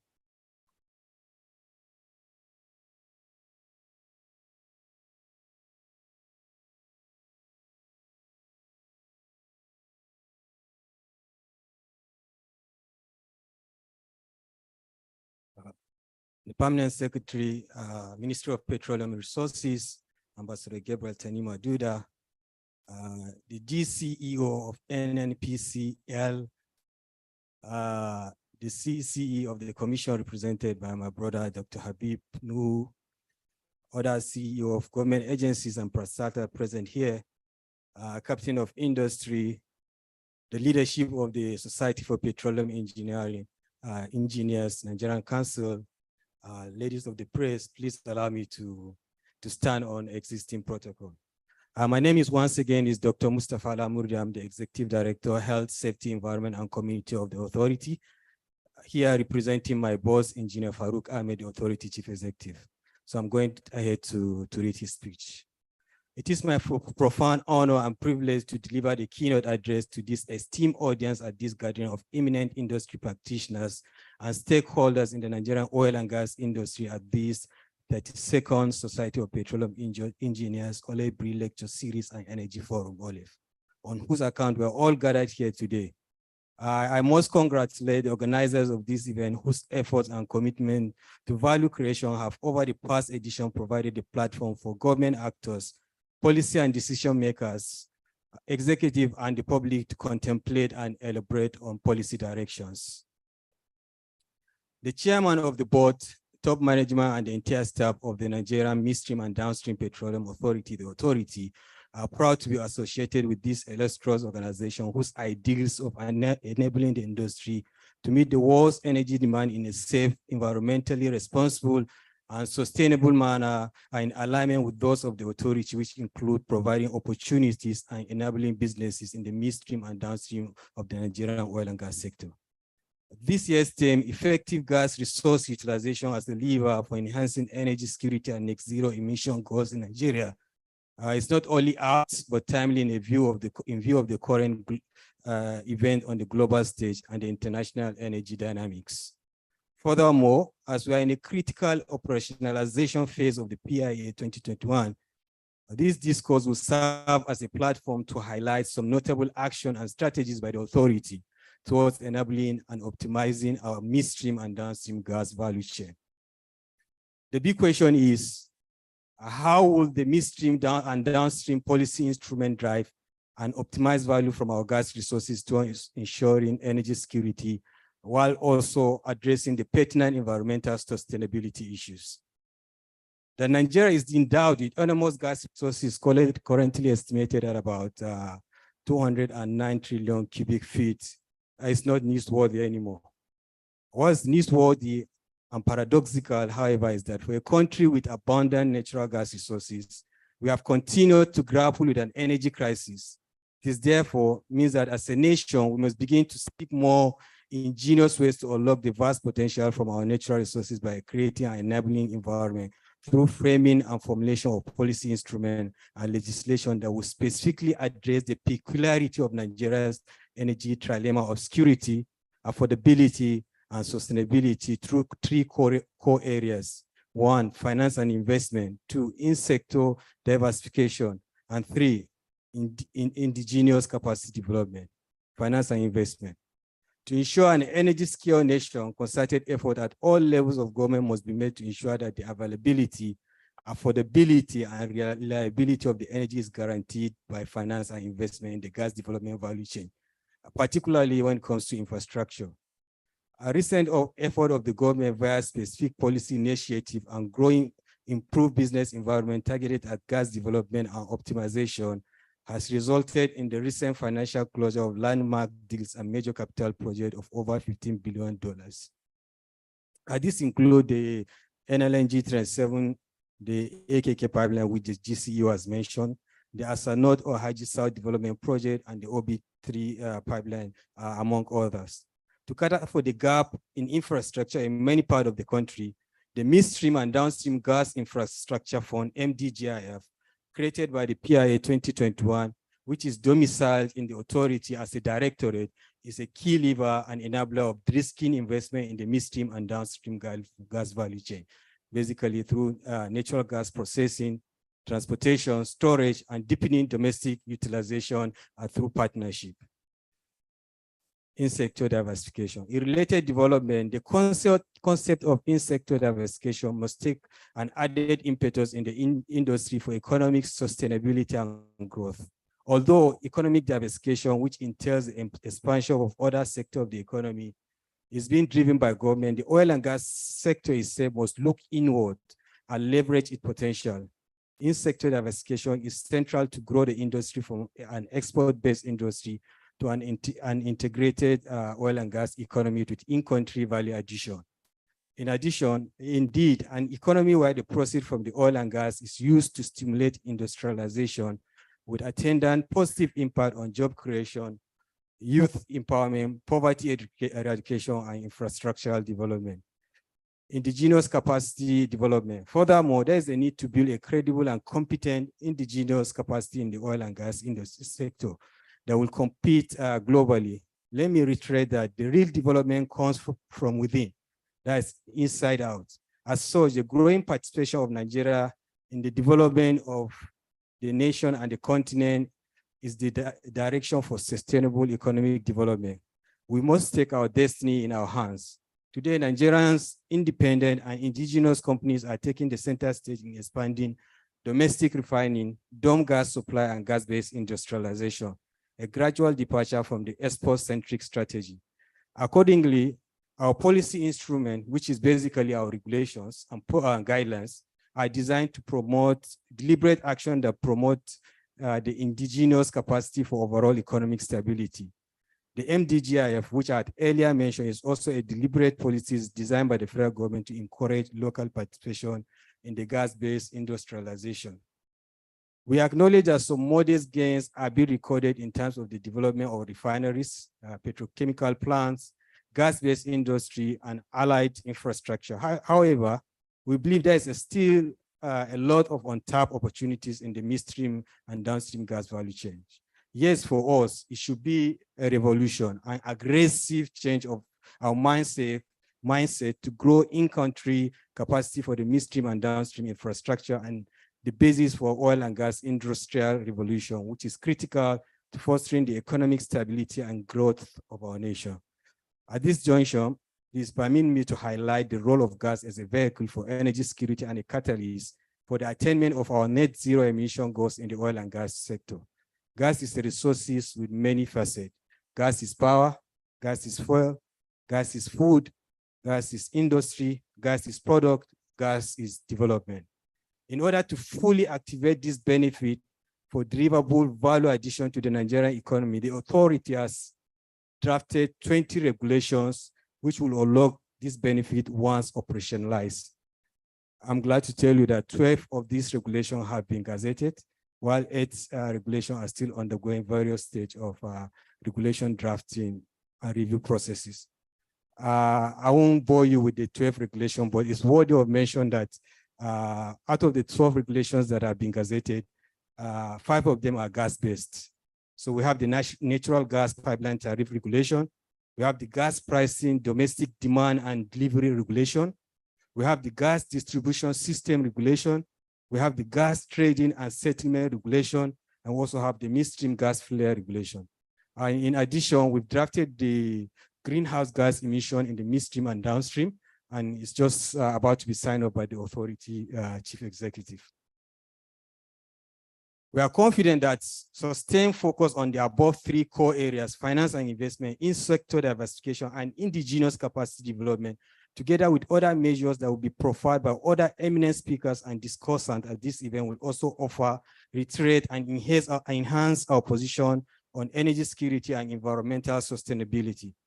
On our part at the authority, we are deliberately positioned to ensure that we create an enabling environment for investment in the midstream and downstream value chain to ensure that businesses thrive with corresponding economic growth. Ladies and gentlemen, the vision of the authority is to build a world-class regulator, promoting economic and social development through sustainable energy by enhancing lives through effective regulation of the midstream and downstream petroleum industry. We realize that to actualize our vision, we require a special purpose vehicle, basically our regulations and our guidelines, the industry stakeholders that are fit for purpose and designed to galvanize the midstream and the downstream value chain for optimized value-added delivery to all stakeholders. The future is bright, and for me, the future is now. We can lead the future and create our own history if we take conscious effort now. We at the authority will leave no stone unturned as we continue to deliver value for our stakeholders and for our country so that our well will be grown and contribute to national development from our hydrocarbon resources. Thank you.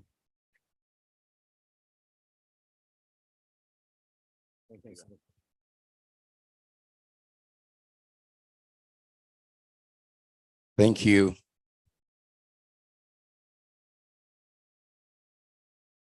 Very much, Dr. Mustafa Lamode, ED Health, Safety, Environment, and Community at the Authority, NMDPRA, speaking on behalf of his principal engineer, Farouk, and stating why they are working their way gradually towards becoming a world-class regulator, enabling the environment, the downstream sector of our oil and gas industry. Okay, so as I said, we're going to take this economics break, but before that, want to show some SPE appreciation to the 4 speakers who have spoken to us now. Tracy, we're ready. We want to show appreciation to the Permanent Secretary, to the GCEO, to the CCE and the ACE. I'll just call the chairman. Chairman, if you can please join me now. Just that position should be good, I guess. So this is the tradition. Please come. That's for the Permanent Secretary? Okay. Pamsexa, please step forward. I want to say these are we at SP of saying thank you to. Can we give him a round of applause for coming to share that industry address with us as to what the ministry is doing, what we should be doing as an industry in supporting the agenda of the ministry. Thank you so much. Thank you. I'd like to now call on our GCEO, Dr. Kiari. Thank you, Dr. Kiari, for sharing with us that passionate, ever so passionate insight into what the NNPC is doing in terms of gas utilization, gas resource utilization, and infrastructure development.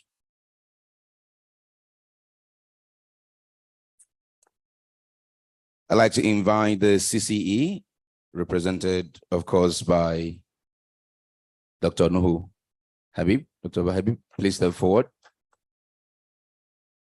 Thank you so much as well for walking us through the role you are playing at NUPRC in this whole business of gas resource utilization.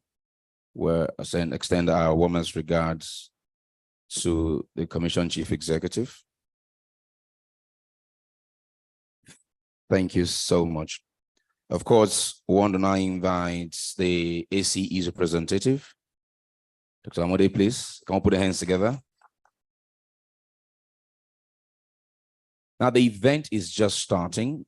This is, now the economics break is not, you can only go out if you want to use the restroom or something. Otherwise, you will just stand, move your legs, your hands a bit, stretch your body, kill the bottom, increase the excitement, so that once our lecture starts, we're on the break officially. So we want to thank, please give all of our speakers for this session a resounding applause. Thank you to all of them one more time. Please, can I get quick family photo? Yes. GCEO, PAMSEC, Dr. Lamode, please step forward. Dr. Nuhu, please step. Yes, Ogajide, can you please step forward? The representative of Seplat, of Shell, of Green Energy, Keon, can you please step forward for this first picture, please, real quick? PAMSEC, please, this way. Just on the ground there. Yes, please. Ogajide, yes. GCEO, sir. Dr. Kiari, this break is just 5 minutes, ladies and gentlemen. It's just 5 minutes. We're not going too far. It's just 5 minutes. It's just 5 minutes. We're not going too far. That's why if you want to use the restroom, you can do that now.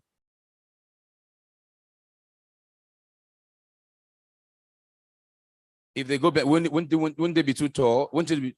Okay, some can stand behind, please. Some can stand behind. Some can stand behind. Some can stand behind. A BOT chairman, are you in this picture? BOT chair.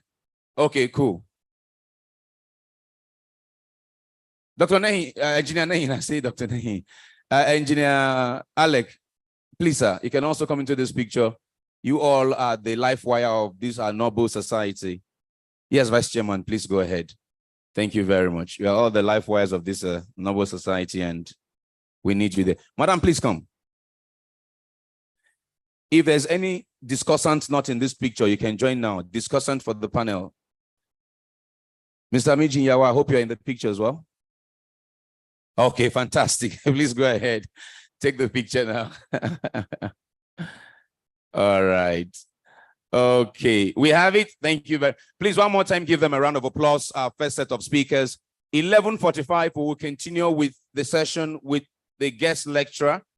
After that, the panel will follow immediately. The panel will follow immediately. So in 5 minutes time, 11:45 in 5 minutes time.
All right.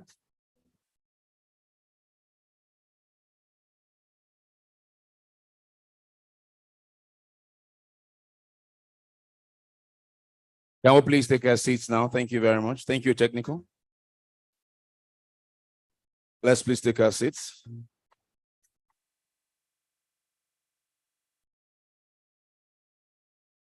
Let's please take our seats. Thank you, thank you, thank you.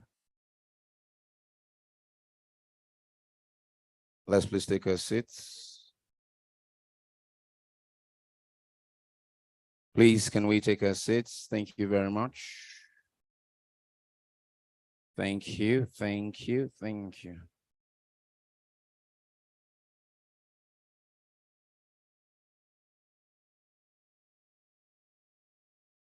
Please take your respective seating positions. Greatly appreciated. We'll have enough time to do more pictures after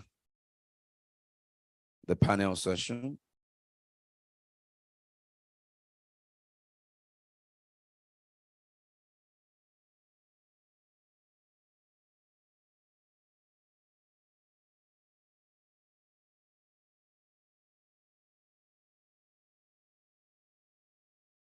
Yes.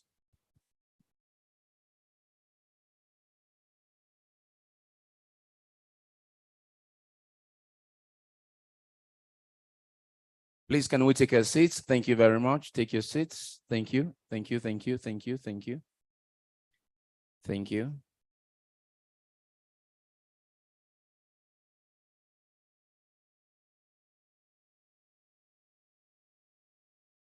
We'll have one more sponsor's remark. We'll begin this session with the sponsor's remark. And as soon as that is done with for a few minutes, I'll then bring up the lecturer for Speolef 2023.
If you please hear any phone ringing around you, outside or within this auditorium, please call attention of any of the ushers or the officials. If you hear any phone just ringing continuously around you, whether it's vibrating or it's ringing out, let us know if you hear anything. Okay. Nigeria has come of age in terms of competence and capacity in the oil and gas industry.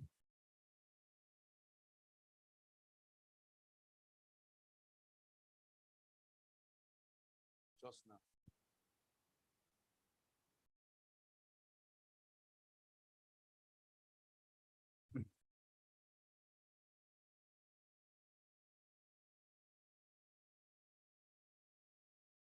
We've come of age in terms of competence and capacity of the quality of service we provide. This next sponsor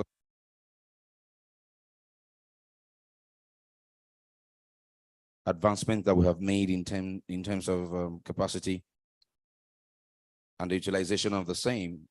In the industry today, wherever there is an incident, say an incident of a blowout or fire or something, before now, it will involve a lot of funds out of the country to bring in experts to do that.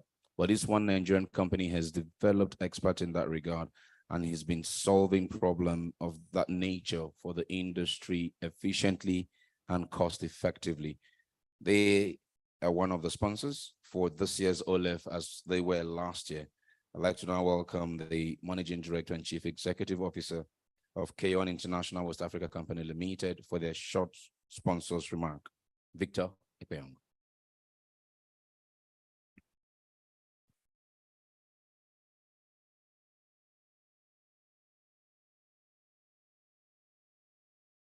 Good morning, everyone. I stand on the existing protocol that already been established here. And I want to welcome everyone to this wonderful program, OLEF 2023. It has been a wonderful program that brings industry experts, together to discuss in some pertinent issues that can bring the industry forward. Keon International have been playing a key role in Nigerian oil and gas sector. And just like we have a topic for this year that talks about effective gas resources utilization, we know very well that you cannot utilize what you have not properly managed. Our companies has been involved in a lot of gas well blowout. There are some, oil and gas installation and asset you get into and you begin to wonder, are these assets that the whole world is looking after, and these are the resources that people actually want to gain access to? And there are some assets you see and you begin to wonder, are Nigerians actually ready to utilize these oil and gas resources that God has abundantly blessed us with? So today we are here to talk about how can we utilize these God-given resources. So I want to tell us that for us to utilize these immense God-given resources, we need to properly manage our own asset. These are what we have been doing in trying to see how to help customers that are in Nigeria try to manage their oil and gas asset. And we have been out there risking our lives and exposing ourselves, trying to save the environment to make sure the industry become a better place. This year, I want to urge us that whatsoever topics or keynotes that are going to be taken, and we should not just be only hearing about the keynote, we should just take some decisive action to see how to make good use of those keynotes and those lectures that we are going to receive here today. And also, we should also try as much as possible to see how to develop some robust plan and to bring this asset completely under control, because we are talking about eliminating and trying to reduce emission. And one of them will be making sure that oil and gas assets are properly managed and oil and gas assets are properly secured. Thank you very much. Thank you for coming one more time. And we hope that this wonderful session is going to be, beneficiary to you, to your organization, and to Nigeria at large. Thank you very much. God bless you all. Thank you. Thank you, Victor. Managing Director and CEO for Keon International West Africa Company Limited, one of our sponsors and the last of our sponsors to speak at this year's OLEF.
Wow.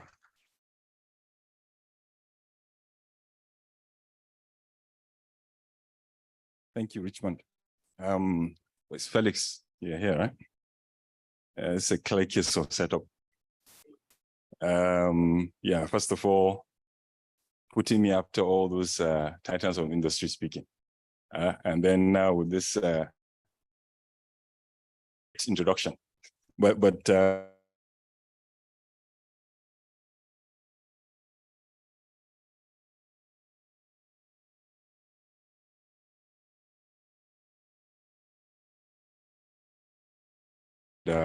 then set the foundation for the panel that will follow shortly. So let me stand on established protocols and proceed by expressing my sincere appreciations to the Nigeria Council of Society of Petroleum Engineers for this invitation to deliver this lecture at this year's OLEF. I would like to commend the Council for sustaining this forum for over 30 years and enabling the much needed discourse that we need as an industry to develop in commemoration of the first oil well that was drilled, by Shell Darcy as far back since 1956. This lecture has a very important theme, made so by the fact that we are in a new era where the industry is essentially at a crossroads, with the industry seeking to strike a balance between energy security, affordability, and sustainability. With the promotion of gas as a transition fuel for Nigeria, gas will be playing a crucial role in the long term in achieving energy security and enhancing environmental outcomes for Nigeria as the global energy sector undergoes extraordinary change. 2 years after the declaration of the Decade of Gas by the President of Nigeria, His Excellency General Muhammad Buhari, GCFR, it is important for us to take stock of our progress, assess the learning so far, and determine the adjustments that we need to make to enable the country go on to achieve its desired 2030 ambitions. As the then Minister of State for Petroleum Resources, Chief Timipre Silva, has reiterated in different fora, the goal is to transform Nigeria into an industrialized nation through an improved, expedited gas revolution that would allow it to address the country's energy shortages, generate electricity, and power its industries. To put this in context, and this has been said several times, but I will repeat it, Nigeria has over 200 CCF of proven gas reserves, and this is according to many reputable organizations, the largest by far in Africa, and one of the top 10 in the world. And according to the NNPC, Nigeria's earnings from natural gas, both export and domestic, in 2021 was just under $1 billion, about $900 million. And this is relative to PwC's estimates of our ability to harness revenues of upwards of $18 billion. So you can see the gap in the value that we still have to go after in the gas sector. And this speaks volumes to the amount of work that we need to do to get there.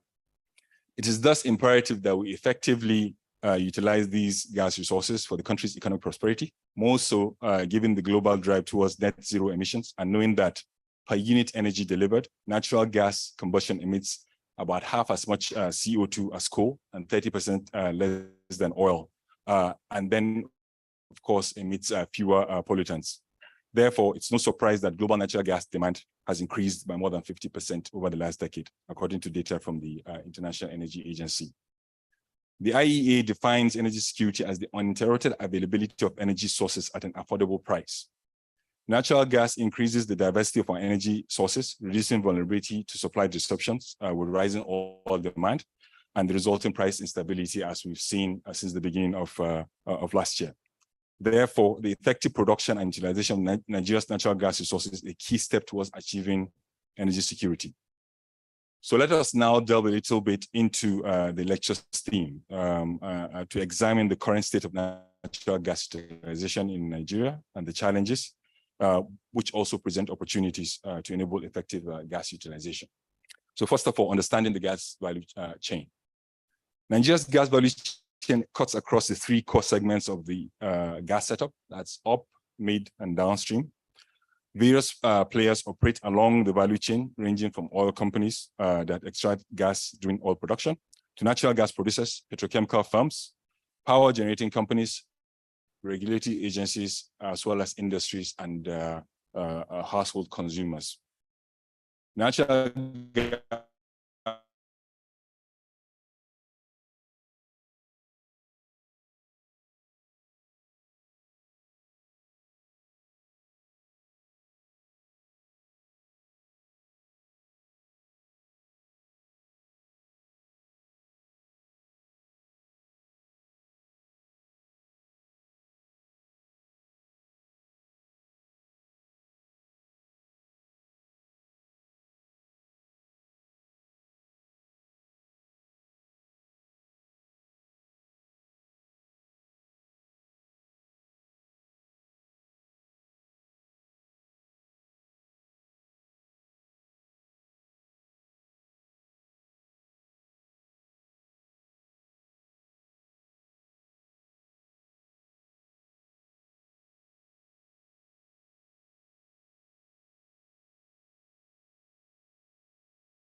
the value chain in Nigeria. So maybe look a bit at the journey so far.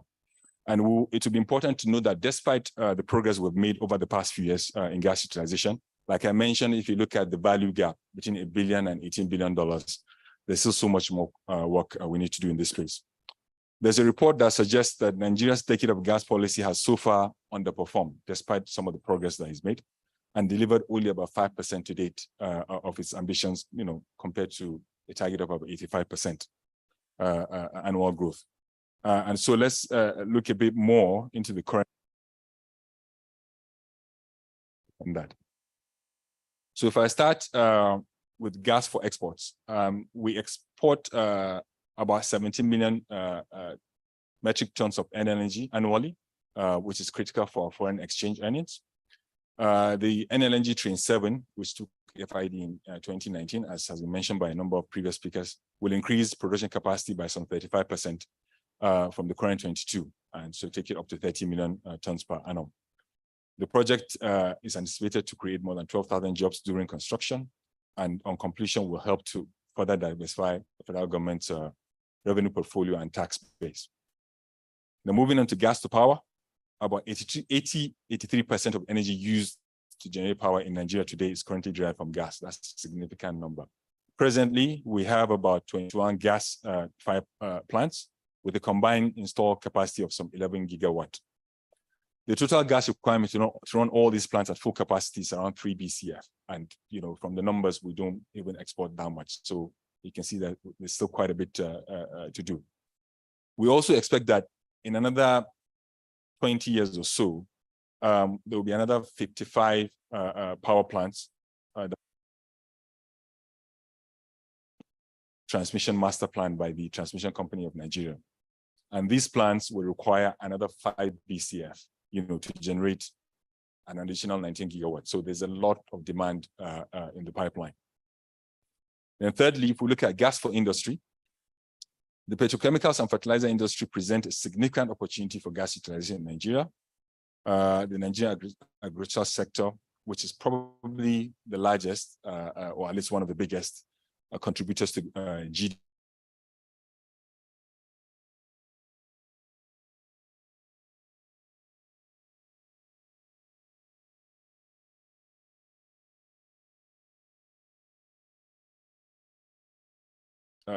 Way to encourage monetization of gas domestically on a grand scale in Nigeria. And Brass Fertilizer, for example, aims to be the largest methanol plant in Nigeria with a capacity of some 3 million metric tons per annum.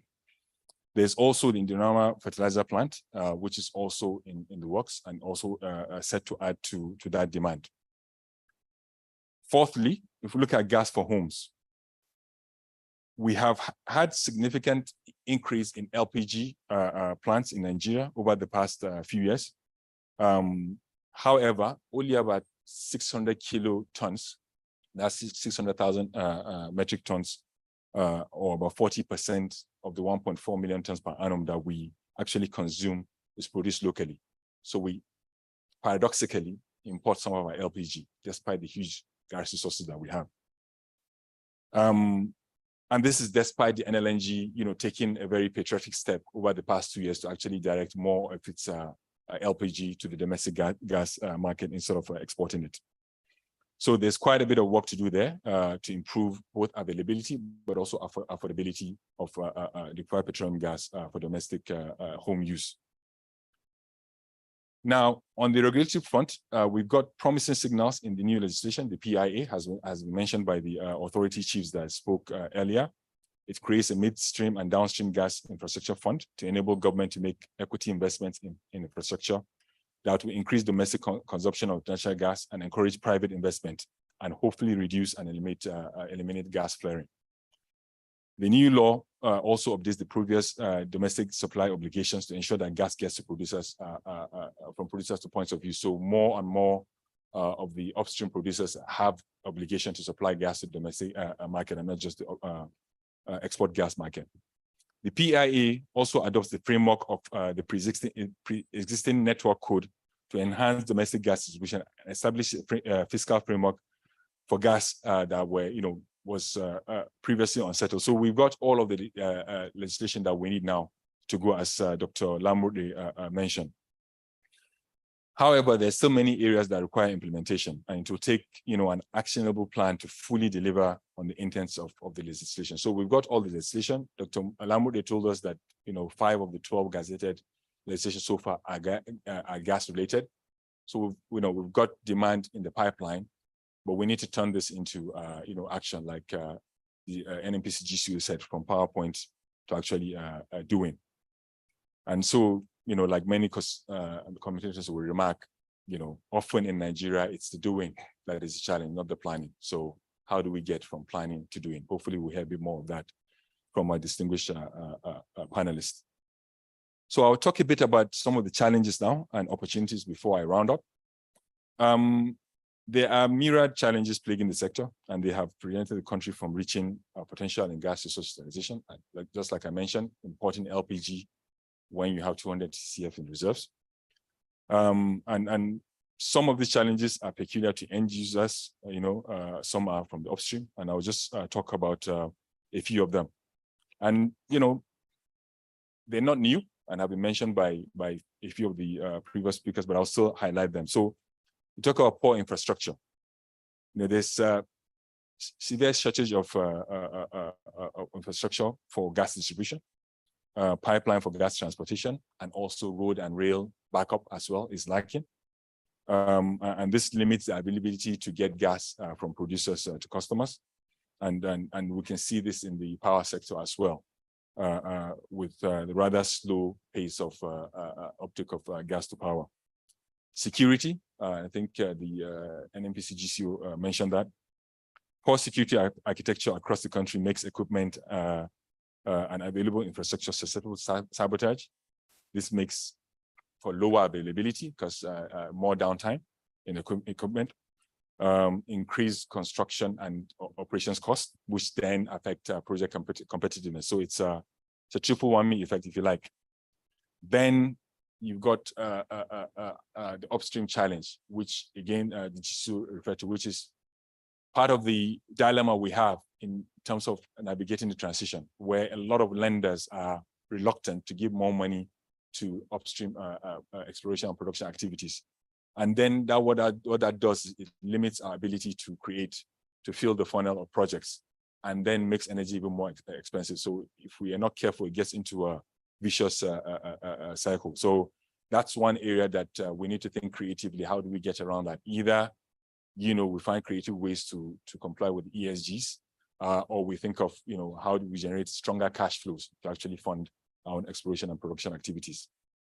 There's also the issue of unstable pricing of gas products, such as LPG, due to irregular supply across retail outlets, and this leads to demand destruction. So whenever households adopt LPG, they're running with it, all of a sudden there's a shortage and there's a spike in gas prices. It limits their ability to afford, and then that destroys demand. So the ability to be able to predict, a stable price will be critical for households then to be confident in adopting LPG. Then lastly, we've got policy instability and also global economic factors, such as the introduction of VAT and the higher tax rates as well. The instability of the exchange rate also make the price of goods internationally even more expensive. So making it more difficult for us to build projects, because a lot of the components that we use to make our projects, we import at the moment. Having looked at some of the challenges, I think it would also be good then to look at some of the opportunities that these present before I conclude. So infrastructure rehabilitation, I think GCEO made a few bold pronouncements about some of the efforts that have been made. The AKK, the Morocco pipeline, and other things. I think this will be critical in how we do that. Leveraging the sinking fund that the authority has created as well would enhance public-private partnership to see how we can get more projects, infrastructure projects online. Funding structure stipulated by the PIA, we need to implement that. So access to capital by local operators needs to be enabled by the government, to ensure that local companies that have been building expertise now have the money to actually execute some of these projects. At the same time, we want to create an environment that sufficiently incentivizes, the international players as well, because we can't do it alone. It's a bit of both. A market-based pricing structure will increase profitability of domestic gas supply and increase investments. Proper gas pricing methodologies that consider the current and future dynamics of the gas market as enshrined in national gas policy must be vigorously executed to optimize benefits from gas from across the gas value chain. So how do we make sure that we have a pricing mechanism that makes it worthy for investors to put in their money in infrastructure, but also that is at a reasonable level for consumers to actually be able to pay for. So it's a delicate balance that we need to achieve there. Improvements in legal and regulatory frameworks. So a unified approach to the regulation of the domestic supply of gas in Nigeria, would be helpful. And I think we are already on the way to that with the PIA and a lot of the gazetted regulations. There's need for coordination and alignment of institutional behavior. I think we've already seen quite a bit of that between the NUPRC and the NMDPRA as well. We see quite a good synergy there. So strengthening that synergy will be really, really important to avoid duplication in regulatory functions. Lastly, human capacity development. To sustain and grow the gas industry, it's imperative that we train professionals for the future, especially local resources. I mean, one of the challenges that I face in my organization now is having conversation with young professionals who are asking, why should I get into this industry if it's going to disappear in the next 15 to 20 years? So we need to find ways to keep the industry relevant for young people, because we need them to come and grow the industry. And I'm sure, I'm confident that there is a lot for young people to look forward to in the industry. There's also a need for us to boost the institutional capacity of the regulators, which I think is already being done, to give them increased capacity to actually provide the guidance and steer that industry players need. So I would just conclude by saying that natural gas is the fastest growing fossil fuel source in the world. I think that's, there's no gainsaying that. And current projections show that it will overtake coal in another 7 or so years as the second largest source of energy across the world after oil. And with our large gas resource base, we are well placed to take advantage of this growth. I'm encouraged by many of the things that I've heard today, that indeed we are working very actively to take advantage of this. And this forum, I think, is a clarion call for all stakeholders to take the necessary steps to unlock the barriers that have been preventing us from optimally utilizing our gas resources, to push our national growth aspirations to the next level, even as we navigate the energy transition. So I look forward to the deliberations of the panel session, and I would like to thank you for your time.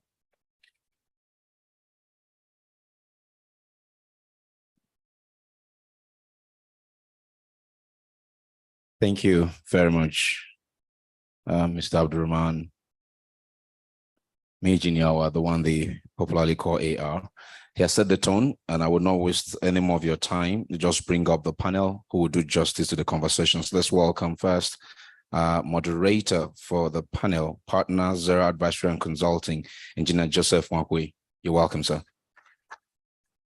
Engineer Sayande Igihon, Chief Executive Officer of Hales Holdings Oil and Gas Limited, is on the panel. You're welcome, sir. Mr. Roger Brown, represented by Mr. Sami Zuguru, COO, Seplat Energy PLC, is on the panel. Let's welcome him. Mrs.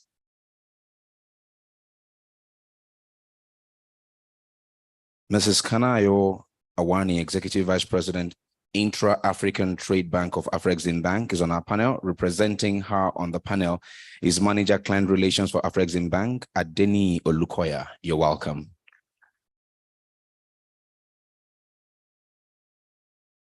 Mr. Jide Adebolahin, Director, Strategy and Planning, PTDF, representing his principal. You're welcome. Professor Jewel Obunna, Center Leader, Africa Center for Excellence in Oilfield Chemicals Research, University of Port Harcourt. You're welcome. He's on the panel. Mrs. Ifoma Finney, Senior Vice President, Infrastructure and Climate, Chapel Hill Denham, is on the panel. You're welcome. Alakwasi Fadansi is representing his principal, Engineer Loho Aibun, on the panel. You're welcome.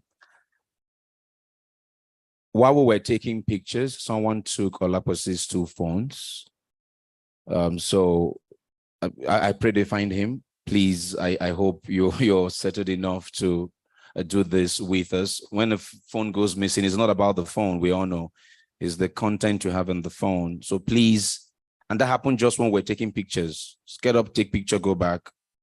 The CCTV has seen the person. Hopefully they'll find the person. The person, guess what, is dressed in a suit, as I am dressed in a suit. I keep saying this, when you come to these events, they are public events. Be mindful of your personal belongings. I pray to find him, Bossy. I pray to find him. Moderator, sir, it's over to you. One person will need a handheld mic. You have one, you have one. Okay, you want one? So I can. Okay, good afternoon, ladies and gentlemen. It's been an interesting session so far, and I hope the panel session will provide more insight into the issues that we've been discussing today. While I was listening to the lead speaker, Abdul, it struck me. I said, you really hit on most of the issues, and I started to look at the words in the theme, right? One is effective. And I said, well, effective utilization. That's very key to what we are trying to do. The other one is resource. So what is a resource? And why is a resource important? It's something you call on to make you effective, right? So it's thinking about the theme and what we are discussing today. And Abdul did reel out some numbers. So let me just break it down just to set the stage. We have on the books 206 TCF of gas today. Out of that, what is developed? We produce about 8 BCF a day. 8. Now, you may want to look at other countries and look at their resource level and their production. That's what we call RP ratio, right? Resource to production ratio. That number for Nigeria is about 70 years. In other words, to deplete the current booked gas reserves that we have, you and I will be dead first. We won't be here when it is fully depleted at current withdrawal rate. These are very important numbers. So, and I stepped back and I said, when we were writing the 2017 National Gas Policy, it was a heated debate whether Nigeria should set a gas production target or not. And ultimately, those who felt setting those targets was meaningless won the day. So if you look at that document, there's actually no national production target for gas. There's none. And indeed, there's none for results booking as well. So we are really not targeted at either growing the resources, gas, or what we produce. So there's no national focus. So it's important that we have that in mind. 8 BCF a day. We export half of it, 3.6 BCF. That will increase when we do T7, right? And we domestically use 1.4, 1.5. Really, that's what we consume. The remaining, what do? We put it back in the ground. So when we talk about, I talked about effective, right? So there's something inefficient about producing something and re-injecting it back. I'm just setting the scene so that this conversation will be able to at least, look at the issues the way they should be looked at. So if we think about, so what we send into the domestic economy, which would have been the effective utilization, is about 1.5 BCF of gas. Out of that, power takes in 800, about that. And the remaining goes to gas-based industries and the commercial sector. So that's really the story of gas today. There are a lot of good news, a lot of positives. So there's a lot of activities in trying to improve the numbers. And people like Abdul are working the subsurface issues to make sure we can make them bankable. But beyond that, so let's go back to the other side of gas, which is not pipeline gas, LPG. What are the numbers? In the last, I think 7-8 years, we've grown numbers tremendously. We moved from about 250,000 metric tons consumption, annual consumption. The last numbers, we were above we were close to 2 million metric tons, right? Now, we can argue that half of it is imported, but that's progress in terms of getting adoption, getting the users, people to actually move from wood, bio resources to gas. However, we are challenged. The price of LPG has moved 100% in the last 12 months. So we've moved essentially from about 5,000 for 12.5 kg bottle of gas. Today we're looking at 10 to 11,000. Now, what is that doing to adoption? Is it something that we should worry about? Are we going to have reversal in fortunes where maybe at the end of the year, our consumption will drop down to less than 1 million? So those are key issues that I think are very vital in having this conversation. So I've just set the stage, and I'm going to go through to get the participants. These are the experts. I'm not the expert. I'm just here to so that I'm going to listen to the experts right now. So I'm going to start by asking our panelists, in your view, what are the key challenges to attracting? Because all of these developments will not happen if there's no funding. And anybody that understands the sector knows that gas requires patient capital, large, huge patient capital, right? Which sadly, we don't have a lot of that in our climate, right? So what are your views on what we can do as an industry to attract that capital that is required to unlock the huge potential we've talked about? I will start with Madam, I'll call you Mrs. Finney, right? Thank you.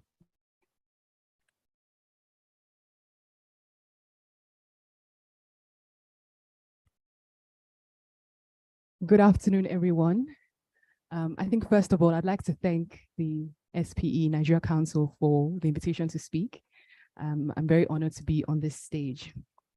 So I think a lot of our speakers today have just given the context of where we are as to what has happened in the geopolitical landscape and where Nigeria should really be. So in fact, there really should be these inflows coming into Nigeria, both on the foreign side and the domestic side. But how do we look at it? We know that capital needs to, these projects are capital intensive, right? And what do we need? I normally say we need 3 L's. We need long-term, local currency, and low-cost financing for these projects. Very, very important. And you know, as a financier, as an investor, what am I looking at? I'm looking at how I can mitigate my risks. And a lot of those risks have already been touched on. So in relation to market, our lecturer here today, Mr. Abdulrahman, has mentioned that in our energy mix, 80% is going to the power sector. So where does that leave us? It means that the gas sector is exposed to the challenges, the current challenges in the power sector. And we know what those are. It's a liquid, non-cost reflective tariffs, and the like. And so some of the issues we need to be thinking about is how we can diversify the market for our gas. So that's a very key issue. In relation to others like business risks, for instance, financial risks, how easy is it to operate in Nigeria, really? How easy is it to access FX? What's the inflation like? You know, what is the security situation like? Is it going to be easy to actually do business in Nigeria? So these are the things that we need to be thinking about. How easy will it be to repatriate these foreign outflows? So these are the issues we need to be thinking about in relation to addressing the challenge. So that's financial risks. The thing about technical, we've mentioned about infrastructure. A lot has been said about the infrastructure that needs to be done. So that is a key aspect. We need to get this infrastructure, gas processing, gas distribution off the ground. It's very important. I think one final thing to wrap up is on the environmental side. Yes, we know that gas is our transition fuel. A lot of the nations out there are seeking alternative sources of gas, but that doesn't mean that we should not think about how we can harness it in a sustainable manner. And so that's going to be very important going forward. Thank you very much. Thank you very much. Please, a round of applause. Please. Thank you so much. That's a very good, you just led us into the room of finance. So keywords there is that we need to be looking at cost reflective pricing for products and ensure bankability, that money will be available. I'm going to switch gears and talk about on the capacity building side. PTDF, our host, has done a tremendous job over the years trying to build capacity. And that's key to sustainability, which is the next. So beyond effective utilization, you need to talk about sustainability in terms of both supply and demand, right? So the PTDF has done very well in helping develop requisite technical capacities in the sector. In the past few years, we've seen gross underinvestment. And really, if you look at the workforce, and Mr. O here will attest to that, you will see a gap, especially on the technical side. The question for us is, what can the PTDF do? What specific steps should they take to fast track a kind of replacement capacity building, you know, in that space, so that when people like us walk through the door shortly, there will be people to keep the business going and ensure that we get our paychecks, right? Okay. Thank you, Mr. Moderator. You see, I love what you said, because the people is very important to production. It's the most important asset to production. You know, in the years past, PTDF, what we do traditional training in short term. You will know about our kind of scholarship schemes, both MSc, PhD, all over the world with short term. And we do traditional trainings in petroleum geology, petroleum engineering, and all the rest. But in the last 2 years, we have started redesigning all those programs. We are giving emphasis in gas utilization, different area of specialization in gas. And we're going to partner with several institutions that have trained people in these areas so that these people can come into the system in Nigeria and enhance our production. Awareness is there. Even here, among those of us sitting down here, we had one of the speakers saying that we say associated gas, whereas we're a gas nation. instead of us to be saying association oil. That means all our emphasis, even as trainers, has been on the traditional oil experts. But this is changing now, and we are changing. At long run, some of the programs we do, when those of you here will retire, the young ones, the way we're cashing them, we used to have one program we call University Upgrade. We go to several universities and take what we believe the most relevant oil and gas department. We do physical restructuring, we do IT, laboratory and workshop equipment. We do gas engineering in Port Harcourt, petroleum engineering in UI, geology in several places, and chemical engineering. We never taught, except in Port Harcourt, that was in gas, I think gas engineering. That was the only one out of 21 universities that we have taken directly gas-related department. But going forward now, we have changed the vision. We are emphasizing on gas, and so trying to develop the people that will work in the industry in the future. The moment that is there, and the people are there, then we can progress. Thank you.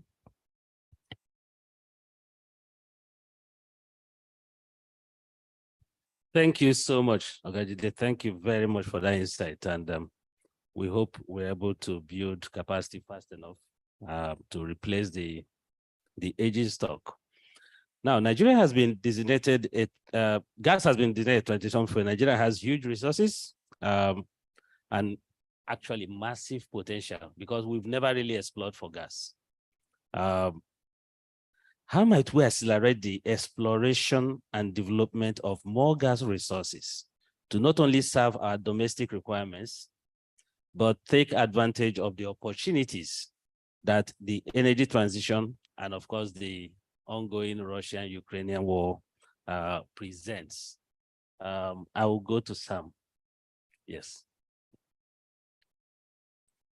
Thank you, Joe, and colleagues. It's all actually a very great pleasure being here 2 years after I was on this stage when we were onboarding energy transition. So today, I think we have a 2-year-old baby that is already walking and learning to run. Then we were preaching just transition. Not one hairstyle fits everyone. But today, I think I'm also very delighted that that gospel has been accepted by the globe. So your direct question on how to accelerate gas exploration, I will also link back to the very first question you asked our dear sister, because all of them boils down to how you are able to attract investment and make Nigeria, because again, charity begins from home. Forget about all the good things we talk about the globe. Everyone will embrace and come to the journey at his own or her own time, as you know, the country resources will drive them. But for us locally, we have a very wide range of opportunities in attracting foreign direct investment into our country to be able to further develop our huge gas resources. If you look at it from the point of view of challenges, which when you invert, you get opportunities, we have significant above ground risks in Nigeria. They range from infrastructural challenges, they range from crude and oil thefts, they range from also creating a very strong and physical environment, which PIA, in a sense, is helping us to actually deliver. Now, with PIA in place, and that is where I see a very strong role for SPE as the mediator between the industry and the regulators to ensure that PIA is measured in terms of success. If we can't measure the success of PIA, we wouldn't have created an investable country to be able to attract sufficient funds to develop our huge and enormous resources. Now, if I take it back to Seplat and what Seplat is doing, because again, it's absolutely important that you bring it home. Seplat has been leading in the domestic gas supply to the country. At the moment, we're supplying over 300 million scopes per day, which if you look at the 1.2 you talked about, that is already like about 40% of the domestic gas need for the country. By the end of this year, Seplat will deliver her own side of the Arthur North project, which will bring another 300 million scopes of gas per day into the market, into the all for the domestic consumption of Nigerians. And for me, that is really very strong. And if you think about what is really the foundation and what is driving our Seplat's ability to do all those, excuse me, is the strong ESG framework of Seplat. The strong ESG framework and the strong governance framework, Seplat being listed in both Nigeria and London Stock Exchange market, really gives that foundation for Seplat to be able to attract funding from the international market to enable additional support to our exploration activities. So again, if you ask me, what are those key things? Really strong governance, strong ESG, managing the above ground risks in Nigeria are very critical. And then leveraging the PIA that we have put in place already to ensure that we have an investable country such that all the funds that are available in the globe will find its way to Nigeria. Those will be my contributions, Joe, but thank you very much. Thank you. Thank you, Sam. That's very insightful. And I think it captures the key enablers really to unlocking this potential that we see. I'm going to switch gears to Mr. O. Mr. O is Mr. Again, please. All right. Your company is equally very active in the domestic market, gas market. How do you see your current activities moving on to the energy transition that we all see happening, and how has that impacted on your capital spend, your priorities? It would be nice to get an insight from an active player in the market. Yeah, thank you very much. It's a very interesting question. I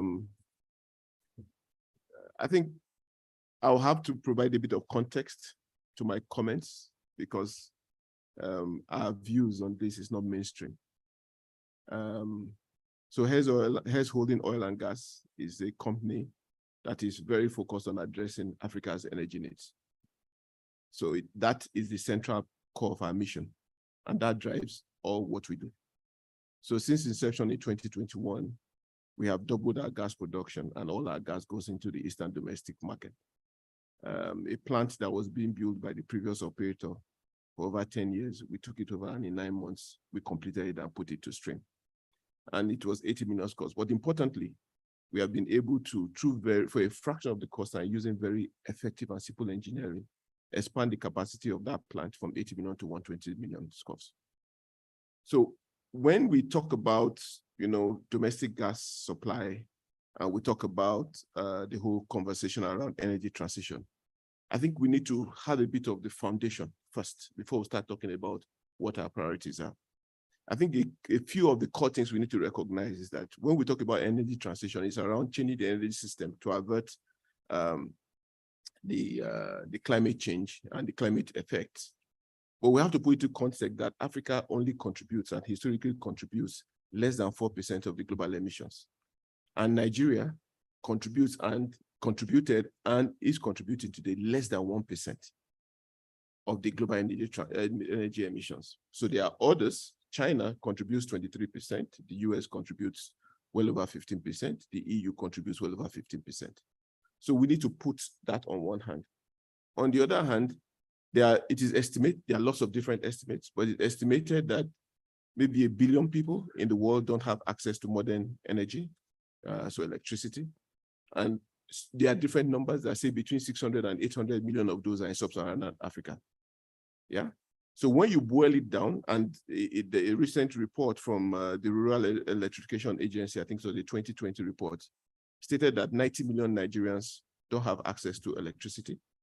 And the ones that have access to electricity, they have supply for less than 12 hours a day. So when you juxtapose those two positions, and I look at the topic, which is quite poignant, you ask yourself, should we be trying to address our energy security in context of an energy transition, or we should be addressing energy transition in context of an energy security?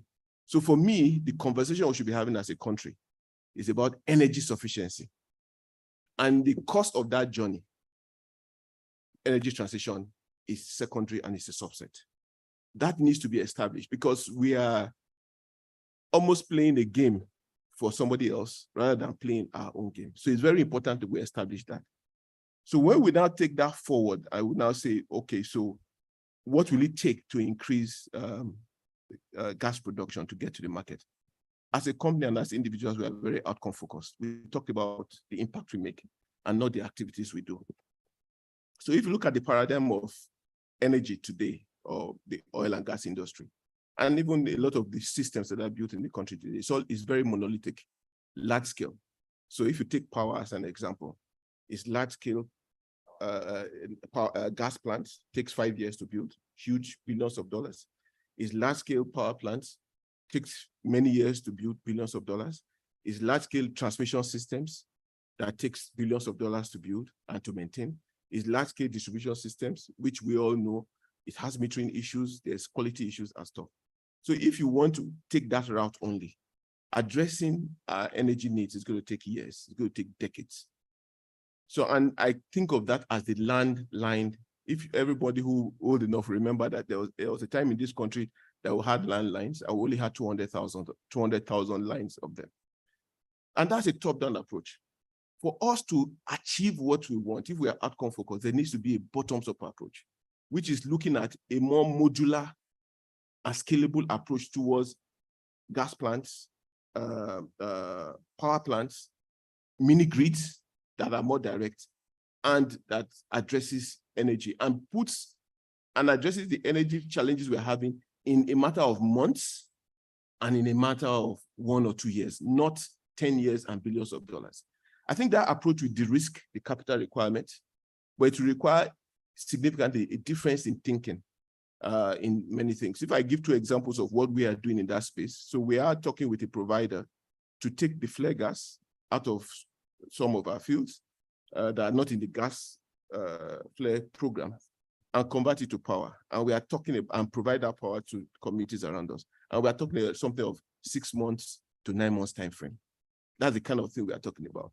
And we are working with this is a bit unfolding. We're talking with someone who is looking at a technology that can take 1 million scopes of gas and convert it to LPG. Yeah, and we are talking of something that will be container size that you can just drop. That is what we should be driving for. So not saying what technology is there, we should ask the question that we want to move very quickly. What are the solutions that are going to be needed? So for me, that is the approach we have. We need to change our paradigm. First of all, understand that we need to be thinking about energy sufficiency and then change our paradigm from the old current thinking of large scale only to something that is both a top down and a bottoms up. Thank you. Thank you. Thank you very much. That is very, very insightful. I think everyone will agree that those jumbo projects come with jumbo challenges, right? So, it's always scalable is the word, and we've seen that work very well in very many other areas. So, thank you for that insight. I'm going to move. While he was talking, I was thinking of the topic again. I went back to the theme. It says liver, right? And I said, okay, what exactly is liver? And I Googled it as he was talking. And I wanted to say a liver is an idea or action that you can use to make people do what you want them to do rather than what they want to do, right? So that's kind of where we are. So remember, we are dealing with the trilemma, or if you like. So somebody says energy security, energy sustainability. And so when you think about, and affordability, where we are really, we don't have any of those, right? We don't have any security. And then we are being asked to transit from a place of want. So you need to be asking yourself, where are we headed, right? Are we going to move from a place of want to a place of more want? And the converse will be that we move from a place of want to a place of abundance. And that's going to require a lot of work because you didn't have a base, right? And so I will go to, we have a prof here, an academic. And Prof, carbon is the issue, right? And if you listen to the group CEO earlier today, he said, why are we still going by petroleum engineers? We should be talking of being energy engineers. And you know, SPE World globally had actually dealt with this issue last year, where we sat down, we said, look, we are proud of our heritage, right? We have done more good than bad. SPE has helped fire the global economy to very unprecedented levels. And we decided we were going to stick with petroleum, right? Because we are proud of what petroleum has done for the world. We are not ashamed of who we are. And we will work, you know, in systems to produce energy, right? That's kind of where we are coming from. So, but carbon is at the heart of all of this debate. What role do you see, Prof, for especially Nigeria as we manage carbon? What do you think we should be doing? Because if you take carbon out of the equation, then petroleum becomes very romantic, right? So the issue now is carbon. How do we deal with carbon? Please share your thoughts. You can use the, yes, please.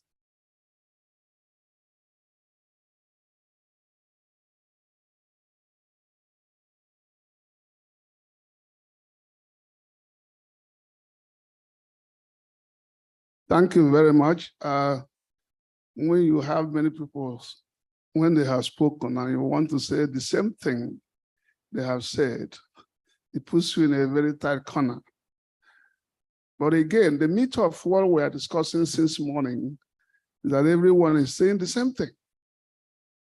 But as a teacher and a university professor, I think I want to say something on this topic, because if we do not appreciate the dimension of our discussion in line with our topic, which I think is art, effective gas utilization, a lever for enhancing energy security and achieving net zero emission goals. The question is, are we effectively utilizing this gas? It doesn't matter whether you think you have 600 TCF or key potential. If you don't utilize it effectively, it's nothing. And that was the greatest problem we have with crude oil. Crude oil in his crude state has little or no economic value. The value is only realized when you have broken down the molecules and changed into something useful. So in one way, if we pride ourselves as a gas province, you start asking yourself, is it enough to say we have these things? Are we effectively utilizing it? Like a teacher, I will always say question. That answer we need to answer. Question we need to answer. And if we are not effectively utilizing it, the meat of our discussion here is, what do we do to utilize it? Talking about energy security that has to do with affordability, sustainability, energy security, and availability. If we go net zero or transit, what happens to the poor man? Are the infrastructure is ready? Again, you need to answer that question. Now, even if we go net zero and remove this carbon, and this carbon is not being utilized, it creates a big problem. Because one of my students asked me one day, I said, we have been having rules to stop gas flaring. Why don't we stop? When you don't have alternative in life, you can't take definite decisions. Then I answered him, for instance, if we didn't flare, there was no capacity to use them, no facilities. What do you do with it? So the question is, when you say you want to decarbon, yeah, and go net zero, where are you going to use it? The petrochemicals are not working, the chemical industries are not working. So we need to ask yourself, are we ready at this point? Somebody says something that I want to bring to bear, that the way we do things in Nigeria is like, you go to the airport, they check you into the plane, the pilot is not there, there is no engine. So what do you think will happen to you? You wait to fly. You never fly because where is the pilot? And this whole quagmire of signing the protocol, the question as we are here is, are we ready? At which point are we to join them? So when you look at even the petroleum and gas, I ask people, because if you don't go to the back end, the whole process of producing gas or petroleum in terms of the fundamentals, is it not the same? Exploration, drilling, completion, and all that. In fact, it's even more dangerous to produce a gas well. Because in cost of design and all that, and pressure management, we are dealing with more problems. So for me, the issue is not decarbonization. The issue is going green in your technology. Why do we decarbonize?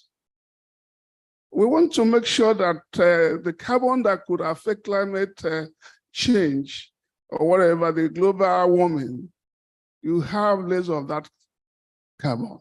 But again, if you decarbonize and you don't use it, you get into a serious problem. So what are we saying? Carbon capture is trying to capture the carbon so it doesn't go to the atmosphere to increase the global warming, but you must find where to utilize it. And that's why I'm saying our topic is apt. If at the end of the day you bring the gases out, you bring the carbon out, and not converting them to money, you end up doing more harm. So what are we saying? That yes, carbon capture is a good thing. Are we ready for the technology? Perhaps not. And so the points I'm just trying to drive that with all we are saying today, the greatest take home or takeaway will be, yes, we want to go into gas, net zero, we want to decarbonize, but when we do this, what kind of value are we creating? And so it is a good thing to do. Things are changing, but we need to know where to join them, to join the train. Otherwise, you check into the plane, no pilot, no engine, you are stuck. And so, colleagues, it is time to think about doing it right and joining the train of the change at the right time. Thank you. Thank you very much. A round of applause for Prof. You could see the academic in him, right? He's different. Okay, he brought in all the issues. So his question is, when you decarbonize, what do you do with the carbon? Okay, and do you have the technology to utilize that carbon? And I will go back to, again, the Google to see, because utilization is something that keeps going, whether it's the oil itself, the gas, the carbon, it has to be utilized. And it says utilization is an act or instance of making practical or profitable use of something. So profitable is the key word. How do we make profitable use of the gas, how do we make profitable use of the carbon that we extract to, if we decided to be green, right? So those are very key questions. And I will take us back a bit to other market-related issues at this point. I'll come to Mr. Adeniyi. One of if you look at the Economic Recovery Plan, ERP, right? One of the key was gas-based industrialization. That has been the federal government. If you look at our national economic growth policy, one of the anchor is gas-based industrialization. And to some degree, people like me think we've made significant progress in the last couple of years in this area. And we do equally recognize that we haven't moved as fast. It looks like the clock is ticking faster than we're making progress. And if you look at the PIA, it retained the 2008 regulations structure, which talks about domestic supply or delivery obligation, the sectorial pricing arrangements, which is aggregation. So the PIA kind of retained that. The only thing it did differently was it created a regulatory body as opposed to what we had in the 2008 regulations, where that was embedded in the ministry. So some progress has been done there. But I'm worried that this structure never really quite worked. Aggregation never kicked off. This is from 2008 to 2021. We couldn't get aggregation to work. And so we retained this structure that didn't work in the PIA. So I've been scratching my head to say, are we on the wrong path, or is there something we can do to make it work? Because really, think about it. There are very few ways we can get somebody like Mr. O to supply gas to a gas-based industry, because he's probably going to have to supply it at below his cost. If somebody comes and says, I want to do urea, he's not going to offer you more than $1.50. And his cost is above that. I know that for a fact. So how are we going to get him to hook up this fellow at that? If we don't do aggregation, that will never happen. So what can we do to get aggregation to work? Thank you. Thank you very much, Mr. Moderator. So in terms of getting it to work, I think one of the key things, or one of the key prevalent issues that are required for us to be able to finance such projects effectively is essentially the key topical issues, financing and cost of funding. If we're able to diversify funding sources by bringing in a wider pool of investors into the projects, into the industry, it essentially helps minimize the cost implications, and then we'll be able to accelerate growth on some of these projects. And this typically is done at the point of structuring of the projects, ensuring that the investment appetites of these various participants are accommodated in the structure.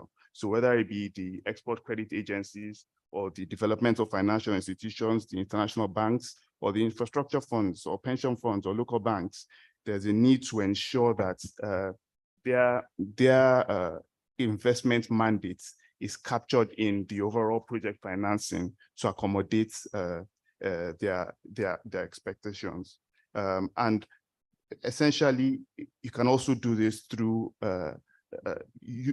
the roles, or incorporating the different roles of these market participants in the project. So for example, we're funding a project, the off-taker, the traders who are looking to trade on the gas products, bringing them into the transaction as lenders through forms of prepayment structures, or even with the local banks, they're looking at collections eventually when the project comes on stream.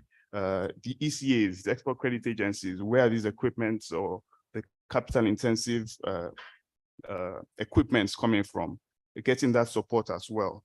and ensuring that they are all catered to at the point of the structuring. Another key issue I would say is to ensure that the right fiscal incentives are in place for investors. As banks, when we see large-scale projects, at the initial stage, we factor in moratoriums and grace periods to ensure that during the nurturing phase of the project, where it's critical to ensure that the project has sufficient capital to come on stream and to be completed on time, we forego some of our repayment obligations. The government also needs to play a part in that, to ensure that during that initial phase, that nurturing phase, the right fiscal incentives are there to give the advantage towards strategic projects that are of national importance, such as this, because the benefits are, yes, they're capital intensive, like we have said, in terms of gas development, and it's easier it's easier to focus on near-term oil assets where you can just export the proceeds. However, in the long run, we need to also capture the economic impact and the long-term trade implications, trade development implications into that reasoning. So we need to just ensure that on that side as well, there is adequate fiscal incentives in place by the government to ensure that there's enough funding for gas resource development to our industries in various forms. Okay, thank you very much. So really, what he's saying is, if we can get cheaper access to cheaper funding, essentially that will reduce the cost of our projects and hopefully enable cheaper gas to flow into the domestic market, which is really what we need to have. I'm going to go to Mr. Fadamsi. I hope we'll find your phone. Sorry about that, my brother. Okay, we've seen an uptick in domestic consumption of LPG, CNG, LNG, domestic LNG in the last couple of years. And a lot of people think, oh, it's essentially because the virtual products, right? We're delivering them through trucking, virtual pipelines. And people are saying, well, that's really because we don't have the pipeline infrastructure to support the market. And a lot of people think it has to do with a structural diversification of the market, right? So you're getting people who, for instance, run factories, taking LPG, taking CNG. So people are moving away from the pipeline type solutions to virtual. Do you see this as the outlook for the industry? And Mr. O had earlier talked about scalable. So this again is a scalable solution to a big problem, right? So instead of trying to build a massive pipeline that will take gas from point A to B, we can deploy trucks to take CNG, LPG, or whatever it is to those people. You think this is, in a medium to kind of long-term outlook? Is that what we should expect in the domestic market? Thank you. Hello. Okay. Thank you, Mr. Moderator. Thank you for giving me this opportunity, and thank you for giving Shell the opportunity to come to this very grand workshop as we have it. First of all, I'd like to talk about the professor next to me here. When you talked about the plane with no engine and pilot, it felt like the one I flew in, but okay. I got here at last. I waited for some time. But apart from that, I think one thing for sure, that all the panelists, they've mentioned quite a few very important parts of the value chain in terms of gas utilization. And I'm very happy to say that a lot of the panelists here have actually identified the key components. But I'd like to add a few things myself. One thing we should all be very proud of is that the journey of gas utilization in Nigeria has commenced a long way. okay? Remember when I joined the industry, and I think people that were much before me, Oga Alex is here. Basically, we were flaring nearly more than 90% of what we were producing. And basically over the years, as you can see, we've sort of been able to utilize this to a large extent in various forums, in various options, export, domestic. And I think it's worth recognizing the fact that maybe not to blow our trumpet too much, but Shell has been actually one of the major pioneers in starting this journey. And as you heard the other operators here, the journey continues. But again, I think it's well written and it's very knowledgeable that we've partnered in starting the first steps towards this in all sorts of ways over the years. Now, as someone has mentioned, and I think it's the MD of HARES basically mentioned around that there are various things in terms of the challenges of gas utilization. And one of them is the heavy investments, the duration of the years to procure them. And actually, one key thing that I think we all should realize is that for a gas development, it's an end-to-end view.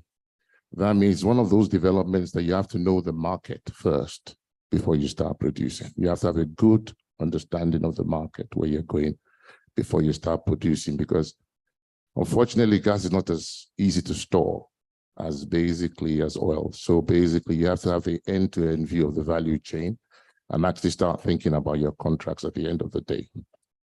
On the specific question in terms of how do we get to the point where we have sustainable gas supply, which I think in the long run that everybody wants to be, is where you can just tap into the next door of your house. And we have it in the UK and the US where you just get gas right next door.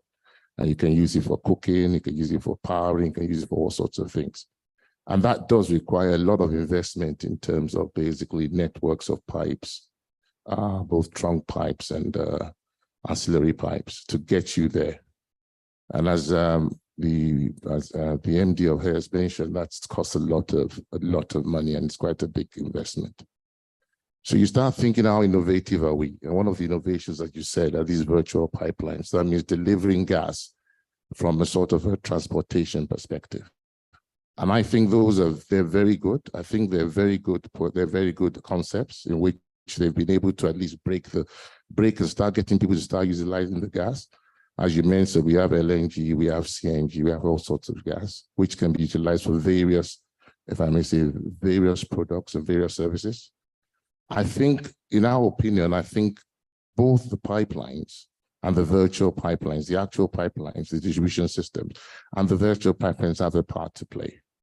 Initially, I think as is already being done, the virtual pipelines, the trucks, basically have tried to, what I'll call, initiate and encourage that next step in terms of the modular systems that was talked about. And I think they have a major part to play in terms of stopping that gap.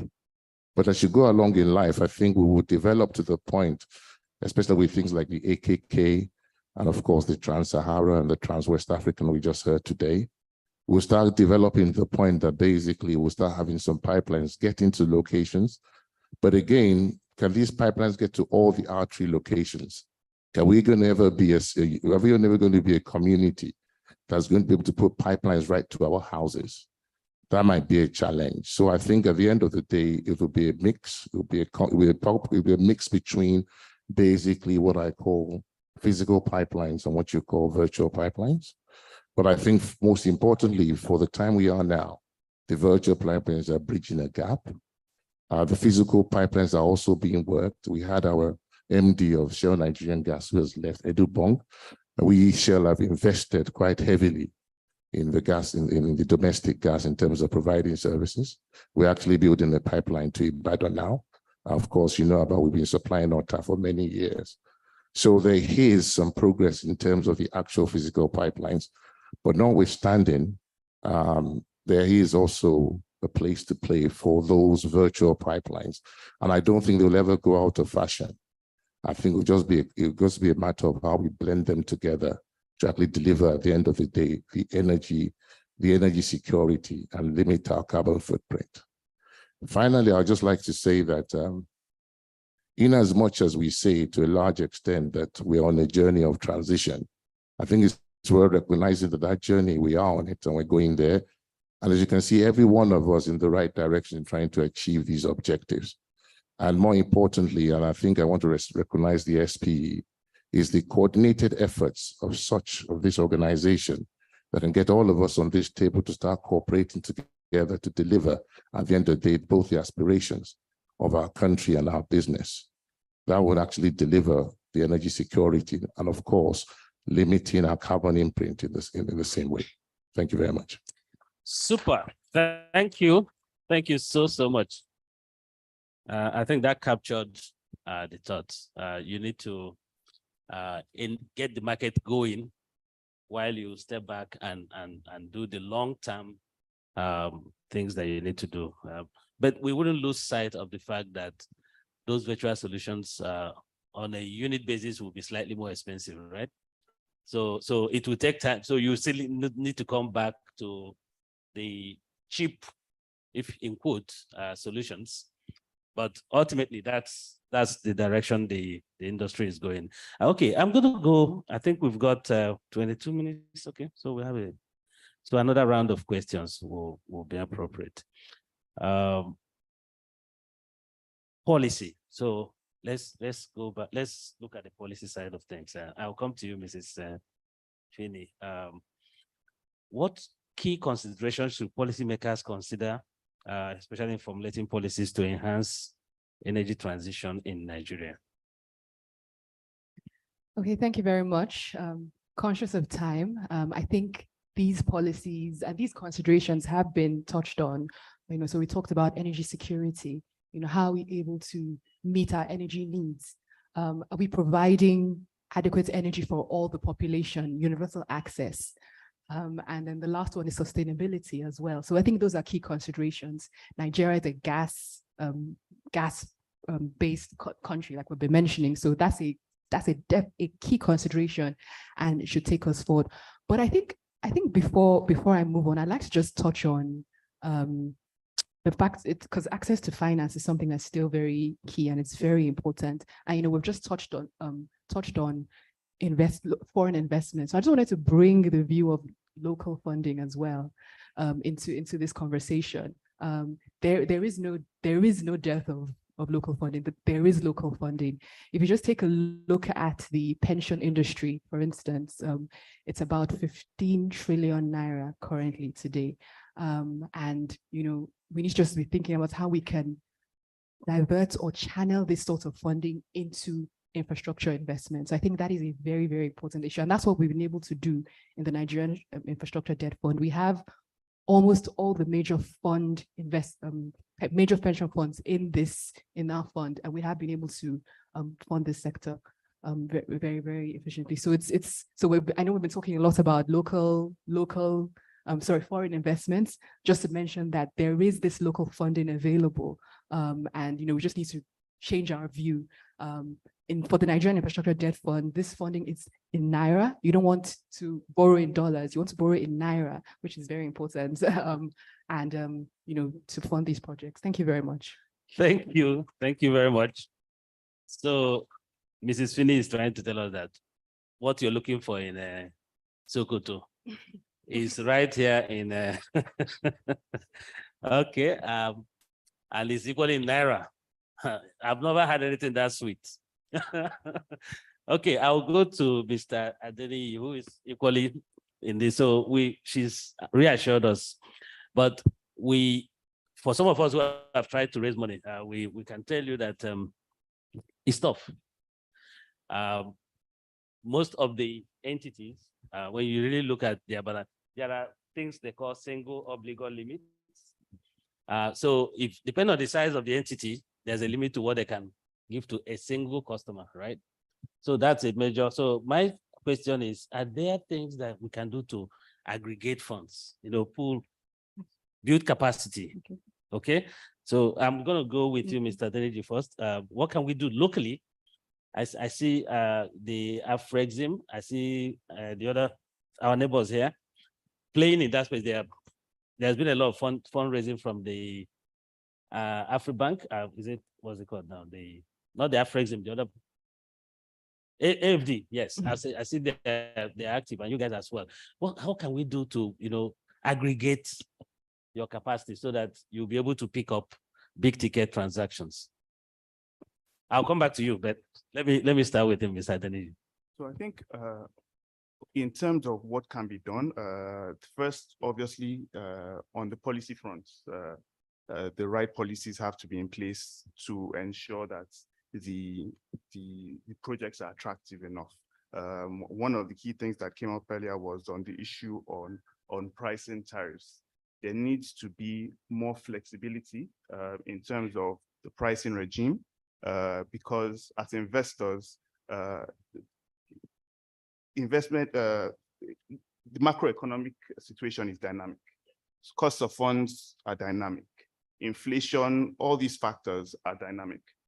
When you don't have reactive pricing controls, it creates an element of a mismatch for financial institutions and their ability to finance long-term projects, because you want to have that ability to be able to ensure that if changes in the markets or in the macroeconomic or in FX or other factors come up, you are able to adjust the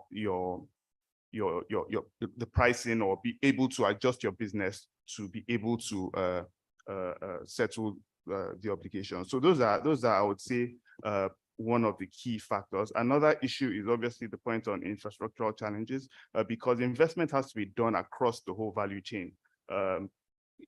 If investment is done or is focused primarily on the generation aspect, but not also on the transmission and distribution side, it also creates a mismatch or misalignments, because what will end up happening is you would end up not being able to move your products or your outputs to the end users or to your off-takers.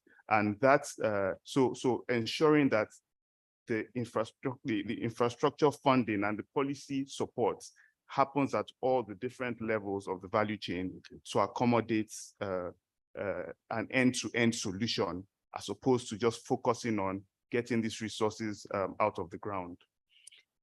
Thank you very much. Okay, we've got 60 minutes. I think we can rush through this. I'll come to Mr. O here. We've had some discovery. So yeah, we've emphasized the need to explore. And by the way, I'll say this.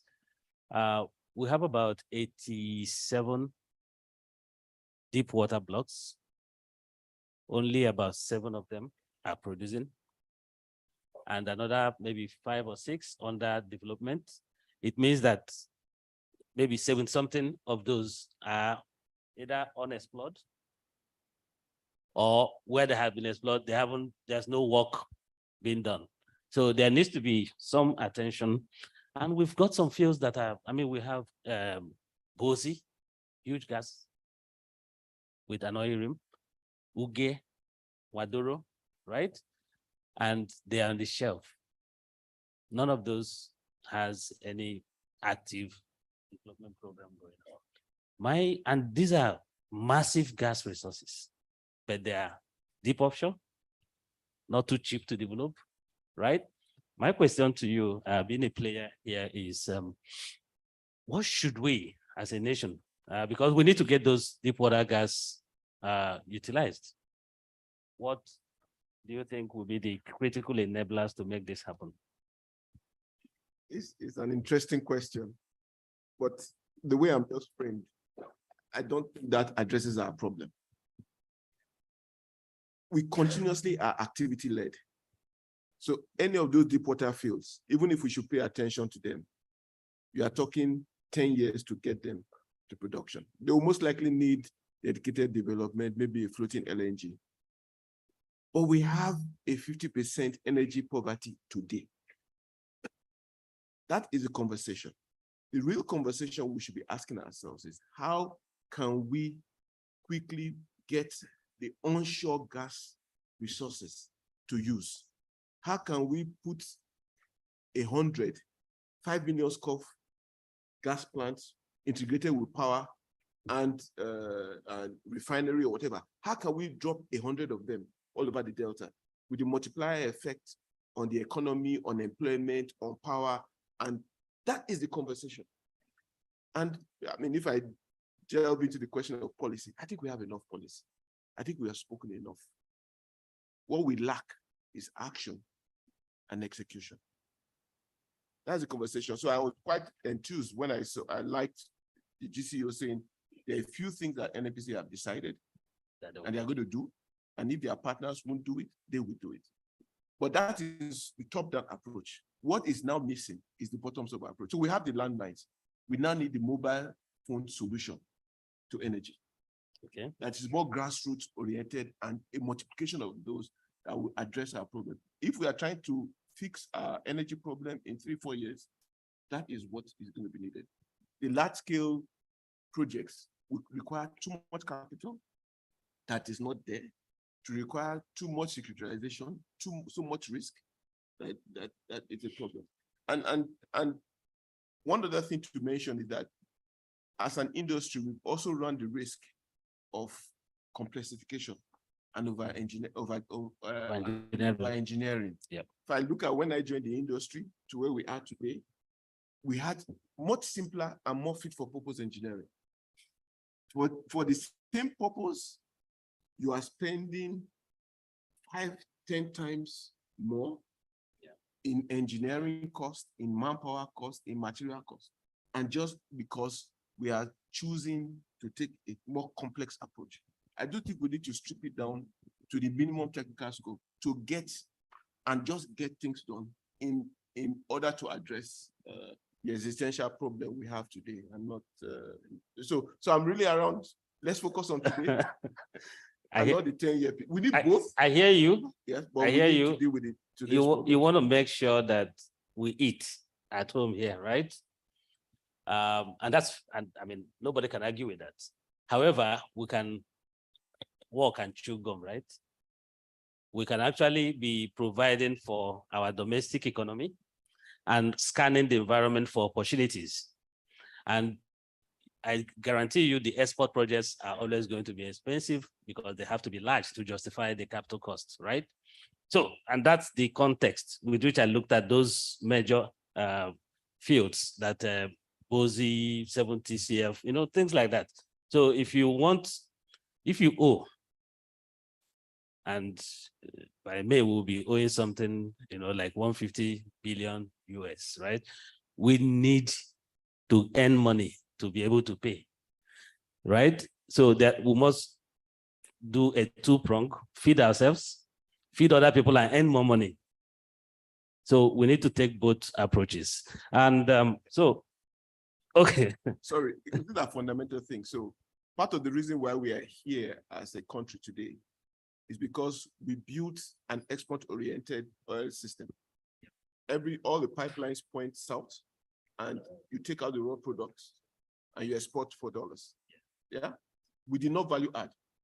And that's why we're in the quagmire we are today, that the 8th or whatever you count, between 8th and 11th largest producer in the world, we are importing all our refined product needs. So whilst I understand there's a need to have a balance between export and imports, it has to be a critical conversation. I don't think that conversation has been held, at least to my own. I'm not in the government, but I've not seen it in the papers, where we are saying how much should we export, how much should we import, and how much should we use for our domestic economy, and on what basis should we export? Should we add more value and extract more value? So we should, as Nigeria, have been exporting refined products. Yes. Not exporting crude oil. That's so correct. We need to ask ourselves, have we learned from that? Or we are just going to replicate that same challenge we had to gas? Okay. Okay. Also, I hear you. I hear you. And those conversations have been had.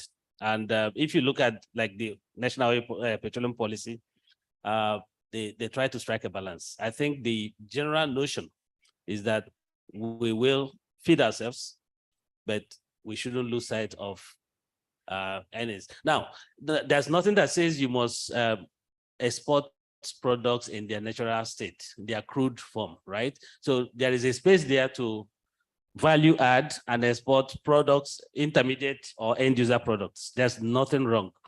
And to piggyback a bit, the PIA was very clear. It says there must be a domestic gas delivery obligation for everyone that has a reserve and a domestic crude obligation. Now, we haven't ever done this, but the PIA now makes it mandatory that if we are going to, which goes towards refining. So once you say there is a domestic crude obligation, it means that at least our domestic refineries will have crude to process.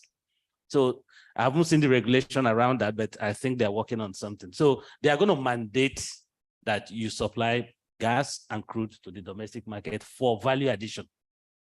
So even if you're doing export. All right. So I will move on. So thanks, Mr. O, for your insight. I mean, it's important that we approach it. We can't be hungry, for instance, and we're feeding other people. It just doesn't make sense. Okay. All right. And I'll come to Prof. We, as a nation, we've gone through, at least from all, we should have learned a lot from our experience with oil. And now we're in this phase where we're saying, okay, we didn't quite steward our oil resources as well as we should. What critical steps should we take to ensure that we do not repeat the mistakes that we made with oil, with gas? Well, the reason I ask is not, we understand all the market issues, right? But what should drive this renaissance, if you will, to ensure that we maximize the benefit of the oil economy? Thank you very much.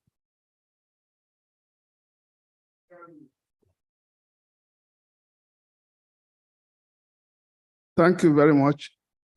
I think I'm glad these discussions are getting sweeter because we are facing the realities.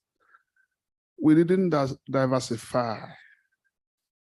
I mean, if we went into the full value chain of crude oil, we wouldn't be suffering today.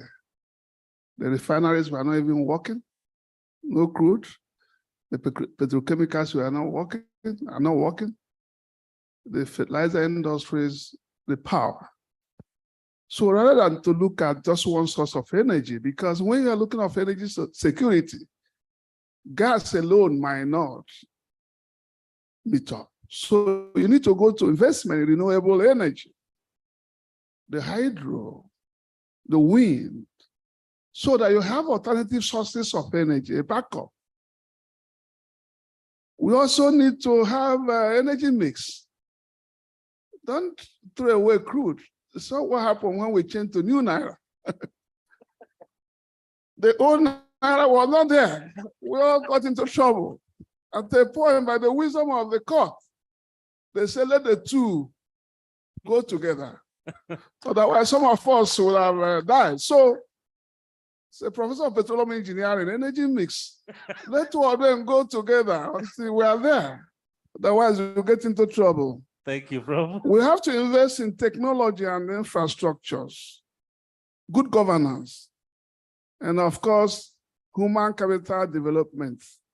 I saw something when we said fast track training. You can't fast track the experience in terms. So you got to have all levels of professionals. I know my time is up. Yes. That's what we call the knowledge bank. People who have been in the industry. It's only in this country you waste people. I didn't know. I was asking you. I don't know if you have retired. A long time ago. And they won't even call you back. So knowledge bank, those who have had this experience, call them back and be able to use them to cushion this gap. Let me stop here. Thank you very much. You. Thank you, sir. And I will just, Mr. Fadausi, I will quickly make it. We got 4 minutes left. So let's be very, very fast. Today about our gas constitute about 70, at least actually higher than 70% of our domestic power production. And we're talking energy security. Should we be worried? are we overexposed to gas in terms of our energy mix? Can you hear me? Yeah, thanks. So first of all, before I go on, I would like to take a course in one of your courses, Prof. So I'll take your number because I like that your Naira and dollar move. Okay, just very high level. I think basically, I don't think we're that exposed. I think it's a transition we made. If you guys remember, we were hydro initially, then we went to thermal, which is basically gas-based, and then we get to turbines. And with the sort of resources we have in this country from gas, I think we're well positioned on there. But as you know, gas itself is a finite product, so we need to think about renewables too. I think it's a gradient. It's a stepwise process that we need to go through. And we've started with hydros, now we're in gas. I think the 70% is a good mark. But I think we still need some mixes of some renewables later on. But for now, as we've said, let's optimize as best as we can on this gas that we have and utilize it to the best for our nation and all of us. Thanks a lot. Thank you. Thank you. Very straight to the point. Thank you very much, Mr. Fadansi. I'm going to go to my Oga here, Sam. You know about the Nigerian gas flare commercial program, right? And you're probably one of those that will be handing over asset to some small guy to monetize the flare, right? What's your general view about the program and its potential to help eliminate routine flaring? Thank you very much, Joe, and very insightful question. The gas commercialization project, as we have in the country, is something, again, that I hope and I would like to draw some level of inspiration from what I've heard today from the GTO. He called it PowerPoint talk. I call it NATO. Again, NATO, no action talk only. We've been on this journey for so many years, as far as I've been in the career. But I'm hoping that the new drive today is actually going to take us to the destination. There are companies today that are actually in the market knocking at the door. There is one that they have a webinar today around 4 o'clock from Canada. And they are all driving towards this, what Osa has just described in terms of portable solutions. And that is, for me, what is going to help us take away the stranded nature of some of our assets that we have had. Over the years, we've been romancing it, but we haven't gotten there. But if I then take it back to, you say we'll be handing over assets. For us in Seplat, we have a very aggressive program already in terms of eliminating routine flares. Our end target is actually end of 2024, which is just next year. And we have a combination of things, LPG solutions for those small gas flares that we have. But then just to wrap up, we have, as part of our own energy transition drive, created a new energy directorate that is also looking far and beyond just gas solutions, but looking into power, looking into solarization. And our sustainability committee is actually driving this very hard. And I'm hoping that over time, in the next months, like Osa said, we're not looking at years, but we're looking at months. We'll begin to see some solutions in the market. Thank you. Thank you very much. Thank you so much. Okay, I think we've got, okay, Oga Jide, you're the landlord. That's why I left your question to the landlord. Okay, so you've heard from the industry, essentially, that we need skills. This is PTDF, is Petroleum Technology Development Fund, right? And we're going to need people and technology to, all this miniature technology and all that, we need to be, if that developed here, or at least supported, operated and maintained by people to some capacity. What is PTDF doing with Nigerian universities to ensure that, one, we build the requisite skill level and technology to support the domestic gas market?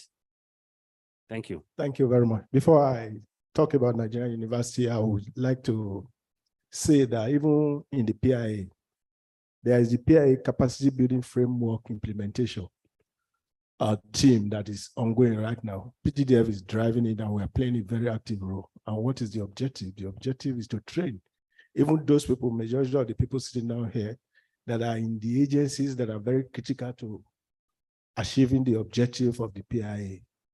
And we are collaborating with NNPC in Kaduna, with NCDMB in Port Harcourt. We have facilities there. Because some of the people that are here, they need huge retraining program. And who midwife that? It's an agency like PTDF. We will not expect people to go individual, and we need to coordinate the activities, both the operators and the people that are in public sector. So we're doing a lot of things in that area. As for university, we've been in it for several years. As I speak, we have developed facilities in 21 federal universities. What are the things we do? We take, by the wisdom of our team and that of the university, relevant departments to oil and gas. I've just said it. In any case, 10 years ago, we were not emphasizing gas. That is the benefit of this kind of program. But now, everything we look at is gas. Gas is green. We are going to all the gas-related departments. We're training the lecturers, they were rebuilding, we are putting different infrastructures. We're linking up with institutions all over the country. All the programs we're running all over the world, we are emphasizing gas. Our aim is to develop the people that will man the industry in the nearest future. There's no way you do transition if you don't have the relevant people.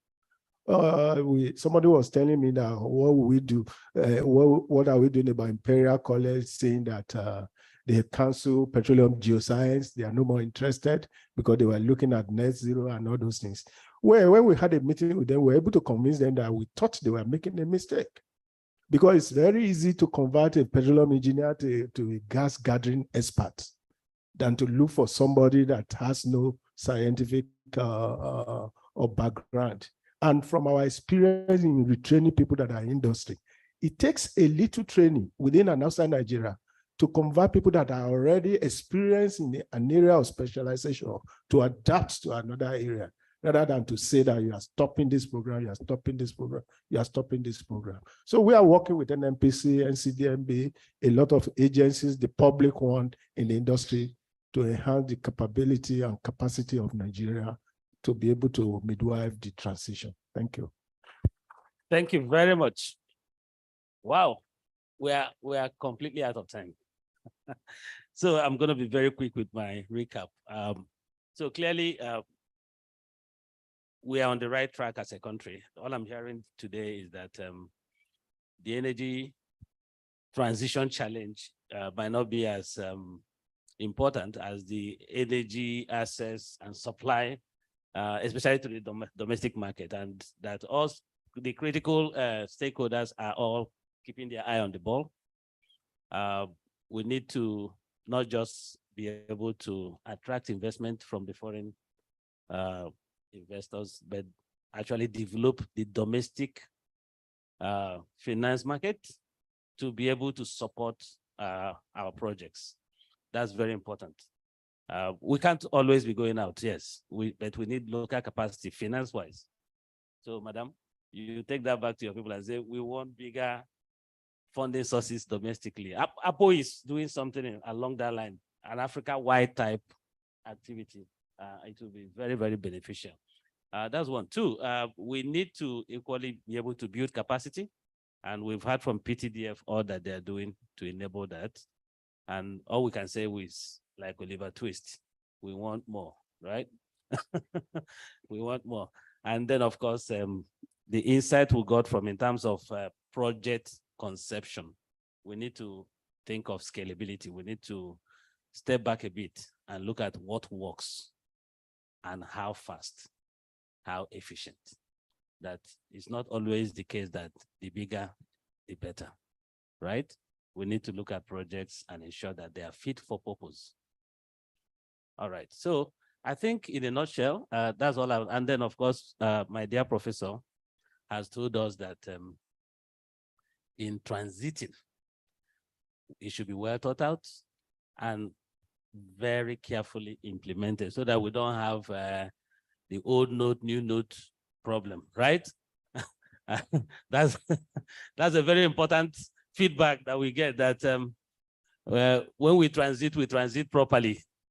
And I think we've had a very, very insightful session.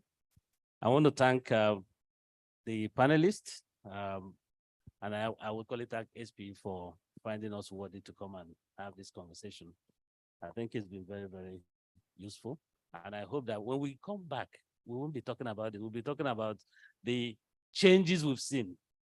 Next year, there'll be another labor, and I hope at that point, we will maybe have double the number of small-scale gas processing plants that we look forward to. So thank you, everyone, and thank you for listening. Thank you for your patience. You have a very good day. Thank you. Just before, before you stand up, I have a lot of questions for you, but you have addressed them, most of them. There are questions around funding. You've spoken about funding. Your colleague from Afrexim has spoken about funding. People are asking questions around how to get sustainable. Give me 1 second. This has been addressed, I think, but moderator, if you think you've not addressed it, let's see if we can take a go at it, right?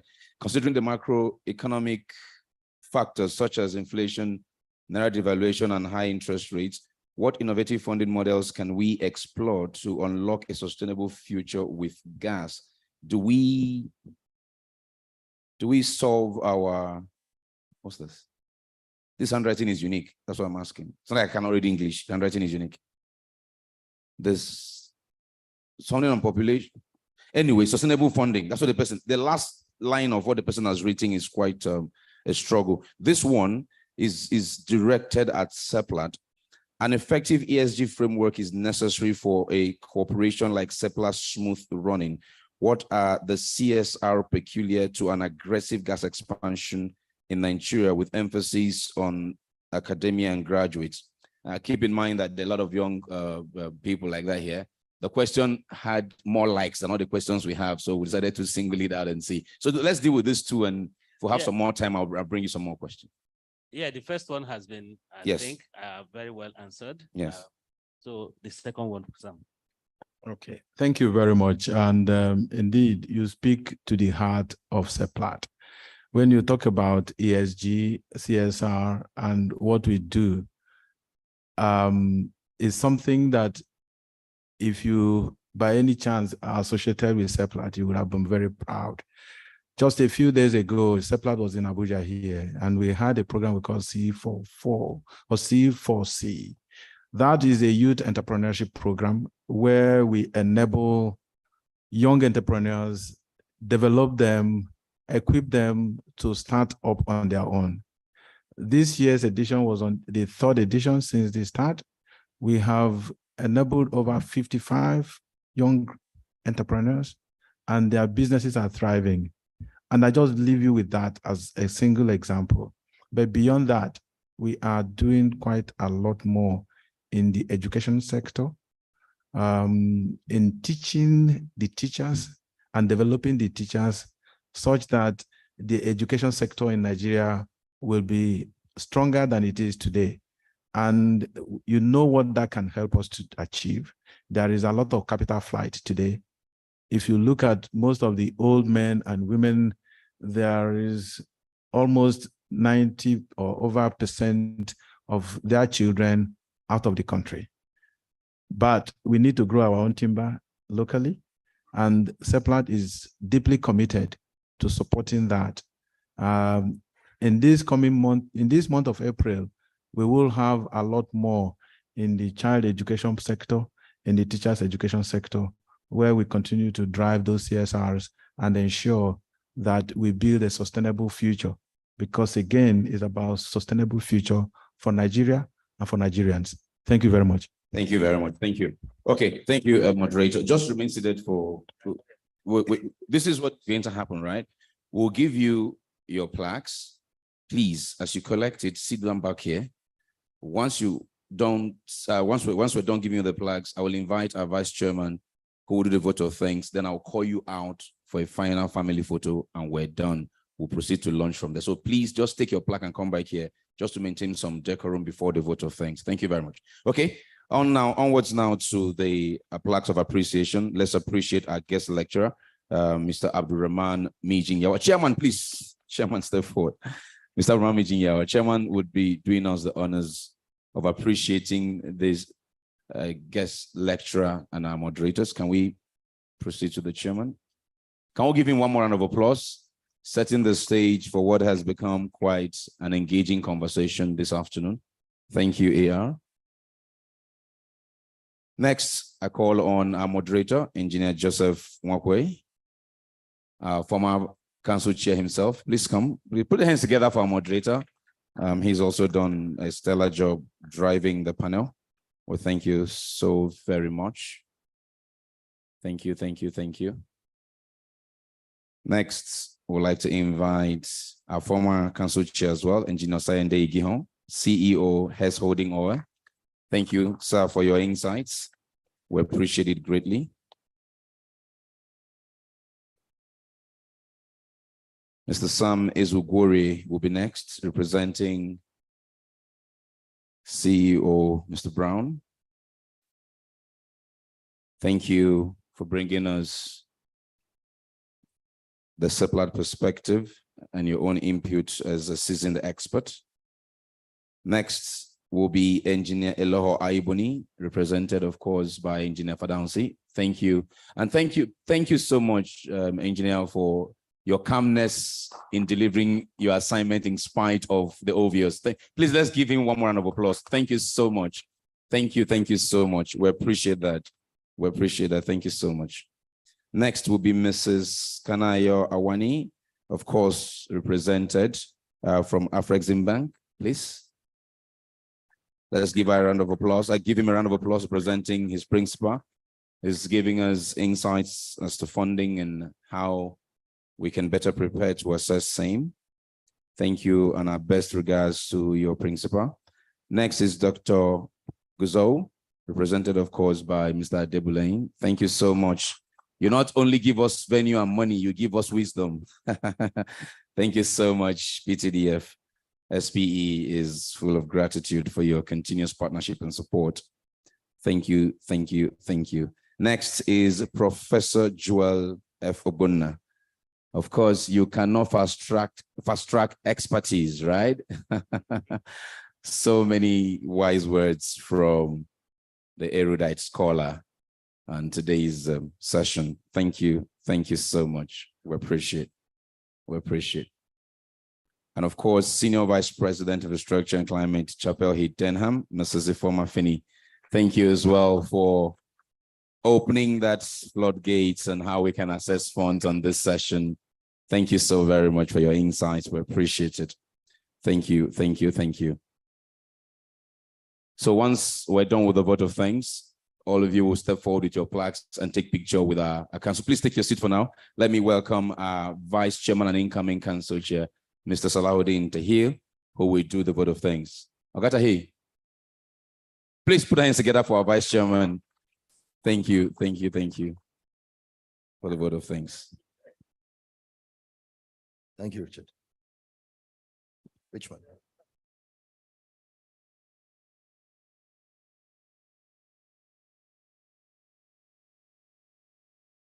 You know, I have the toughest job to do here.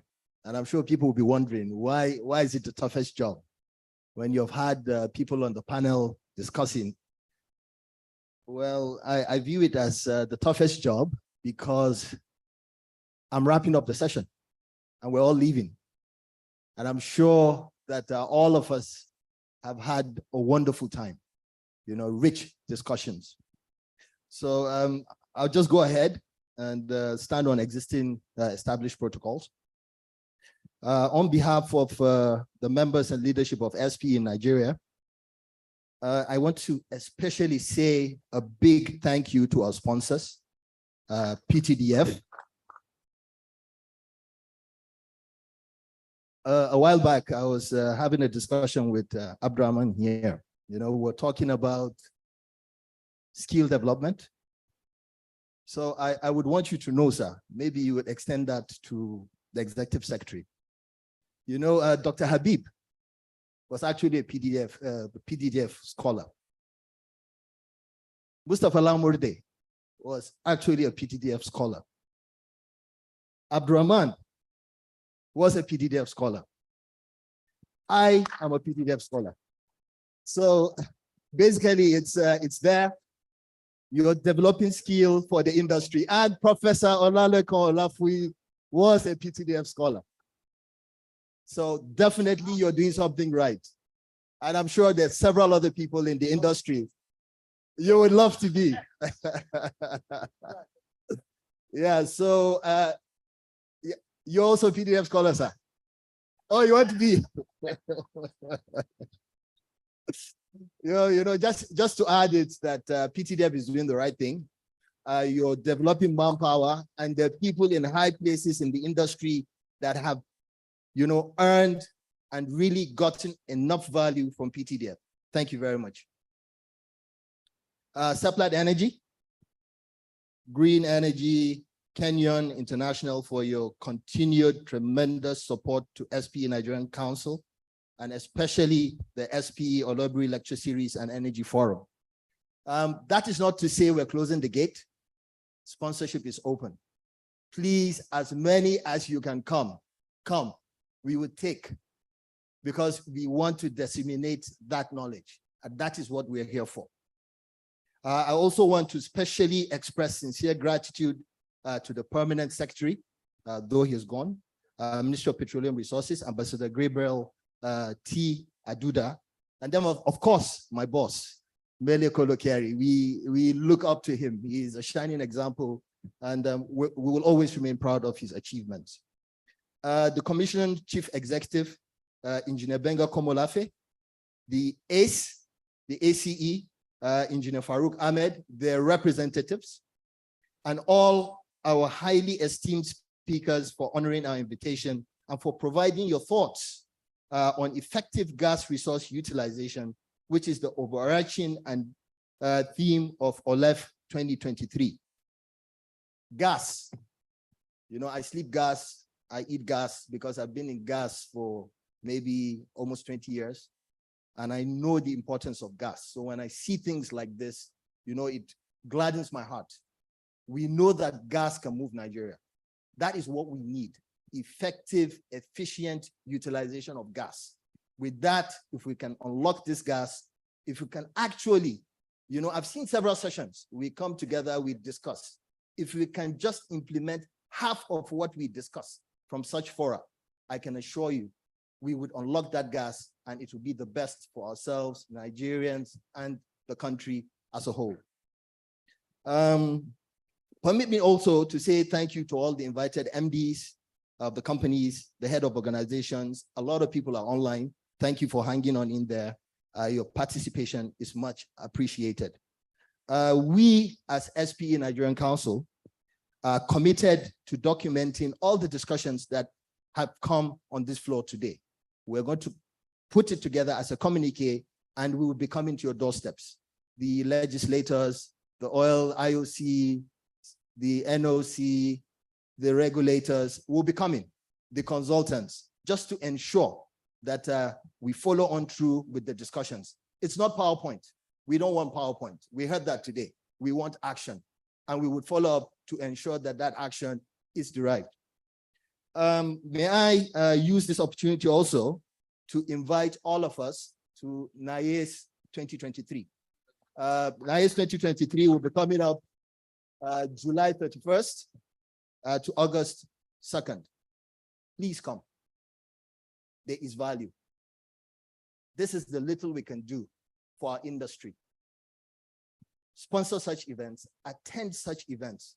If you can't sponsor, come and tell us what you know. So much knowledge. We need that knowledge. We need to drive the industry. So please attend NIAS 2023. Finally, I wish all of us a safe trip back. And also, we look forward to receiving you at OLEF 2024. Thank you so much.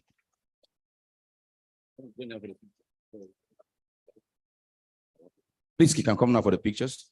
Please take care of your personal belongings as you're rising, okay? Very important now, Very important.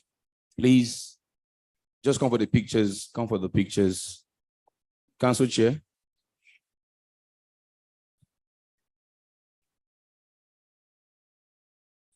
I must have missed Shell. Much apologies. Olibri was coined from the first well commercial discovery Shell. Without Shell, we wouldn't be here. So thank you so much, Shell. Apologies, and we acknowledge Shell. Thank you. And we also appreciate the organizing committee, led, of course, by Madeline Moore. Thank you, planning committee. Thank you so much for a wonderful job you've done delivering OLEF this year again.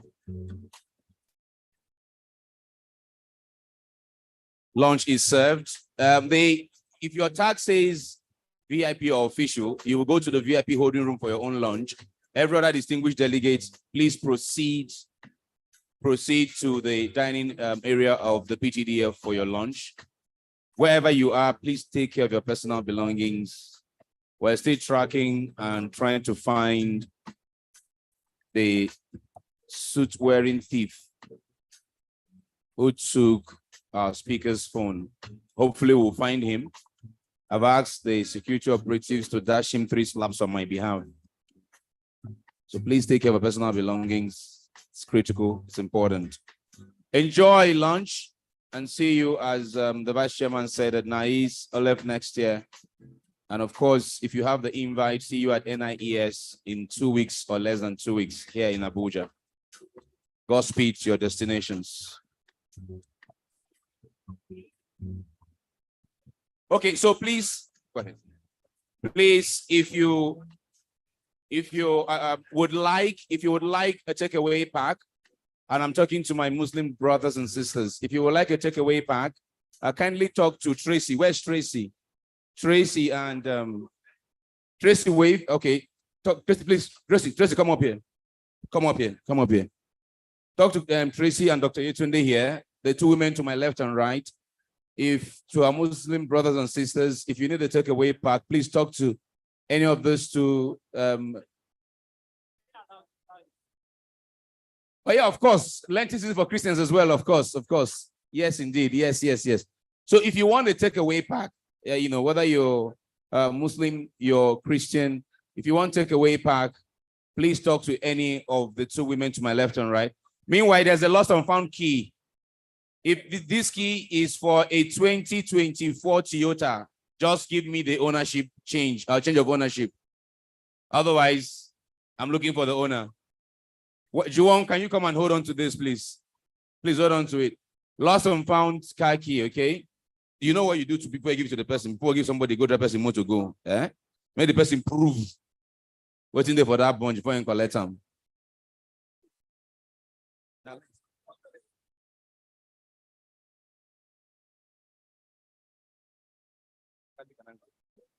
That's, yeah.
OLEF Planning Committee, you want your members would like to take picture. Planning Committee of OLEF, where? Front here. Can you come to the front and take pictures with the chair of the committee and other members? OLEF Planning Committee. OLEF.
The legend and legacy photographer, can you please come to the front and take the picture that the committee wants to take? Okay, amicable, now you. See and here, see and here.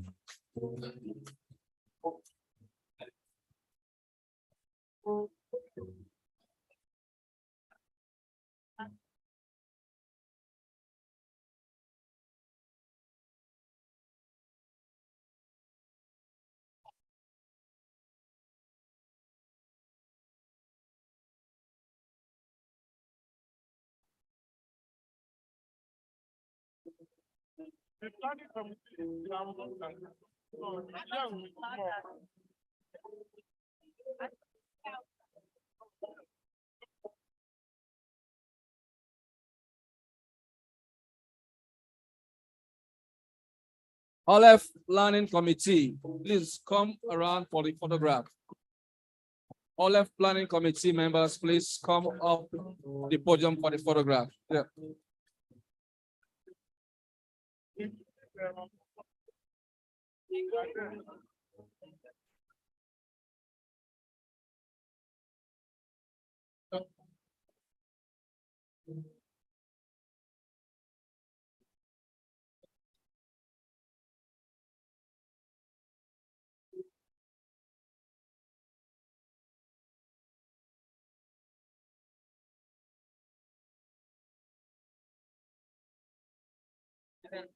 UD, are you here?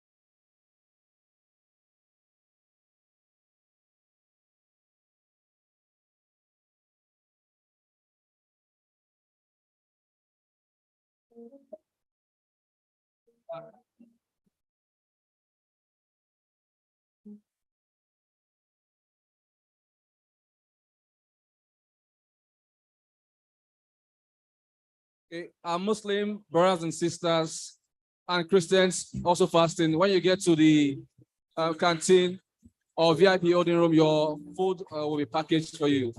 Thank you.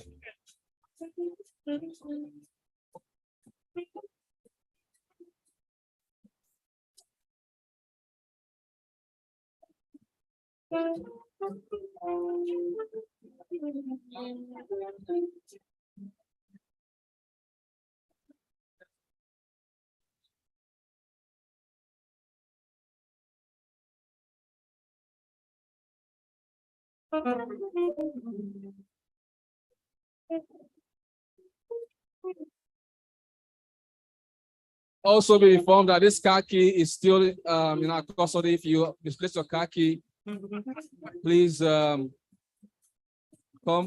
for it with means of identification. Thank you.